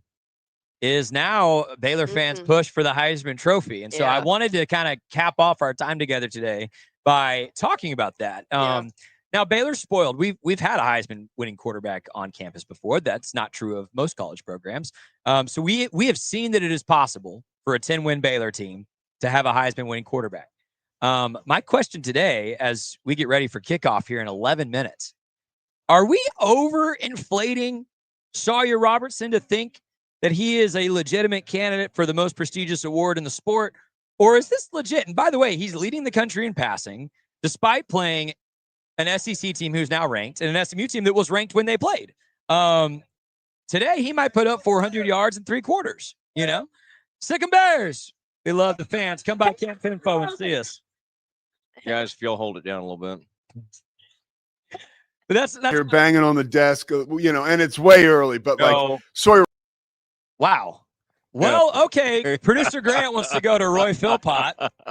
Let's just do it. Pete Souza had Roy Philpott, ESPN play-by-play commentator for almost 2 decades now, and let's see what he had to say about Sawyer's Heisman case. I protest. You're banging on the desk, and it's way early, but like Sawyer Robertson's numbers against a now ranked Auburn team and an SMU team that made the college football playoff and was ranked at the time. He is almost unblemished at this point when you look at his numbers and the way he plays and, leading his team back to a victory. And this goes all the way back to last year. You saw him in the bowl game against LSU. I know you liked him then, but you kind of have a more 30,000-foot view than someone like I do, right? Like, what do you think realistically a guy like that needs to do to be in the conversation for the Heisman Trophy? Win games and win bigger games. I didn't really love, and I think I texted you about this before the start of the season, I didn't love the matchup with Auburn right out of the gate, especially at the line of scrimmage. And look, Baylor had a chance in that game, and there were opportunities. It wasn't the best start just as a team, but then next week and last week to be able to rally on the road at SMU the way in which Baylor did, what was it, in double overtime to put up those kinds of points. Can we get off to a little bit of a faster start if you're Dave Aranda's team? Like, that would be one thing, one box you'd like to see checked. And you generate some momentum, maybe blow some teams out. But he's got to win games, and Baylor's got to be a factor, in the playoff race, at least in the conversation by the time we get to November. The numbers are going to be there. I mean, he's got weapons. I love his accuracy. I love his moxie. There's a lot of intangible boxes, I think, that are checked with Sawyer Robertson. We saw that at the end of last year when they went that 6-game run. Before the Texas Bowl game against LSU. But you asked me, what does he need to do to be, realistically in that conversation? There's some national media members starting to push that agenda out there a little bit. You have to beat some of the bigger teams on the schedule, I think, and be a factor in the Big 12 down the race, which is Not impossible. Not impossible. Let's see if he can do it. And I want to see where your head's at with this. What's the magic number for games that Baylor would have to win for him to be a legit candidate and sitting down in New York City? I mean, minimum 9. I mean, there's not a conversation that I'm going to have, in my opinion. Minimum 9, but I mean, more realistically 10. I just think we need to get into November, and you're looking at the Big 12 standings, Pete, and you're saying, okay, we've got Iowa State. Maybe Kansas State has bounced back by then. Who knows? Maybe Arizona State has bounced back by then. I'm really high on Utah and Devin Dampier and what he brings to the table from New Mexico. And let's see if Baylor is up there at the top of the standings, and has Baylor competed with and beaten some of those teams to force its way to the top. To me, that's it. I mean, the talent is there. The arm is there. All those things I think are where they need to be. You got to win. And I mean, look, it's a public relations game with the Heisman. I'm not telling you that's how it should be, but my experience, that's exactly what it is. So be in the conversation, win a bunch of games. Do you have that signature moment where maybe it's a comeback on the road, whatever it may be? You got to have all those things in line if you're going to have a realistic chance to get to New York City. Right there. And Mr. Philpott, Roy Philpott, with our man Pete Souza. It is Mosley, Faith, and Scotty. We're getting close to kickoff. We need to get we need to get our predictions out there. Everybody's waiting to see what we think about Samford Baylor predictions-wise. And, boy, thank you for tuning in. Love those votes earlier. We had votes pouring in. We did another poll about something, and, we were saying, are they going to win it by 40-plus, 20-plus, 30-plus, something along those lines. And my thought is this. I think the Bears win this thing. I think he's going to take the foot off the gas. This is not what's the thing that Sark says, all gas, no brakes, whatever. Sure. Boy, Sark was weird this week, wasn't he? That was the strangest thing. I think the Bears win 41-13. Samford breaks out this week with a huge scoring. Geez. And the Bears win. I mean, this thing, people didn't even put a line on it. Vegas did not want to touch this thing. They hate these FCS teams. I don't even know if they're allowed to put lines on it. I never saw a line on this game. But if you can find a secret line, I would imagine the Bears would be favored by 35 is what I would set this line at. Okay. Yeah, if I'm doing the odds making. Faith, what do you think? That's what you're doing. I think I'll provide some hope to us a little bit. I'll provide a little bit of spice. I'll just say 45-0. Let's say all the things we've been practicing, say all the things we were talking about, they come true. We see a different version of Baylor football today. So yeah, I'll put it out there. I'll say 45-0. I don't want to see any disappointments today. So yeah, I'll throw out a 0 for everyone. Scotty? Now, Samford is 3 for 3 on field goals. Oh, okay. They are 3 for 3. So let me put it to you this way. Samford will score at least a field goal. I hope we keep it to a field goal. Even 2 field goals I'd feel okay about. I need Baylor's offense to show an edge. It's really easy, as Matt said, to maybe take your foot off the gas. It might suit the style of this particular head coach. I've been pretty clear this week. That's not the style I prefer. I want pedal to the metal. When Walker White or Edward Griffin or Nate Bennett come into the game, I want to keep throwing the football. Let's get these guys real reps. I want to see Baylor score at least 50. So give me the Bears 56-3, and we'll talk about it this week on our plethora of Rogue Media shows and react to whatever may happen. You know what I wish they would do is do a thing out on the field. You know how Mac and them always go out and present something, after the quarter. I wish they would present the check to Samford during one of those, the $1 million. I think that'd be nice. That's why they're here. So take care of them. Look at our poll that we have. All the votes continue to come in. People think 46% of the vote, 28 to 40 point margin for the Bears, 41 plus 24%. And then, as my sources tell me, between 15 and 27 is 26%. And this is right there at 365 Sports YT for YouTube. So anyway, that was great. That was a good poll. We've had a lot of participation. We've had a lot of people out there. Nice. Scotty, great work by you. More and more people subscribe, go, comment. It is the Green and Gold Game Day pregame show, tailgate show.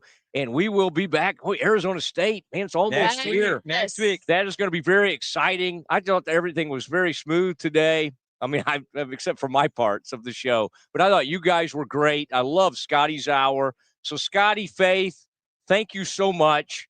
And let's do it again next week, starting at about 4:30. Let's thank our sponsors really quickly, and then we will let you go watch the game. Ascension Providence, thank you. Central National Bank, thank you. Brazos Landing, go there after the game today. Would be a great opportunity, by the way, to go visit. Matt Mosley, what's it you always order? The Bang Bang Shrimp. Bang Bang Shrimp at Brazos Landing. Hondo Hat Company. Yay! Baylor Bear hats. Look at this. They gave us money for me to wear this, and I might keep it forever. I love it. I actually love it. Make sure you get out to the game. If not, make sure you watch it. Enjoy the call. Anything else, guys? Man, let's go beat Samford, guys. Yeah, How about it, Matt? Beat them. How about it? Beat the dog out of Samford. This has been the Green and Gold Game Day Show. Make sure to go to YouTube, subscribe, like it, share it. We'll be back next week for Arizona State. Let's do a quick sick 'em to send us out. Sick 'em Bears. See you guys next time.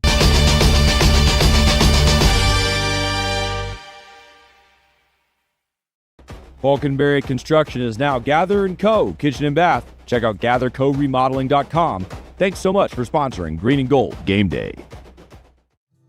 At Hellberg, we've received accolades for our barbecue, but my real passion is in cultivating world-class culinary experiences that bring people together.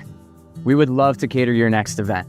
You receive a fully personalized experience complete with a custom menu that's sure to impress your guests. And even though we're known for our barbecue, it goes way beyond that. We've done everything from box lunches to grilled oysters and whole roasted pigs. Basically, if you can dream it, we can do it. This is at the heart of what we do. This is Hellberg. At Camp Info Waco, we believe fun is more fun outside. We also believe fun is more fun in the pool, by the water park, at your RV, in a cabin, and with the friends and family you love the most. So grab a drink, take a ride, and stay a while. We think you'll discover that fun is more fun outside, too. I mean, yeah, a new coach comes in, they're going to turn the roster. I think that's just we've got all these transfer portal stats and what Dion did and what Fritz has done. I mean, that's the deal, man. That's the game that's being played nowadays. Maybe a little bit unknown at quarterback. I mean, unknown to the rest of the world, but, you know, he dove into the portal and got a guy who is super, super athletic. South Dakota State's really good. Give us a little bit of breakdown about what they can do and what Oklahoma State needs to be worried about. Look at that form right there. I need to say nothing else about this because I found one. When Central National Bank decided to partner with Baylor women's basketball, we didn't know exactly what that partnership would look like. What brings you into the bank today? For the last couple of months, I've been noticing a charge on my account, and I would like to block it. I see. So you have a charge? Yes. And you'd like to block it? Yes. I think you should take the charge. What? Yeah, I definitely think you should take the charge. I don't think you understand. Sometimes you just have to take one for the team.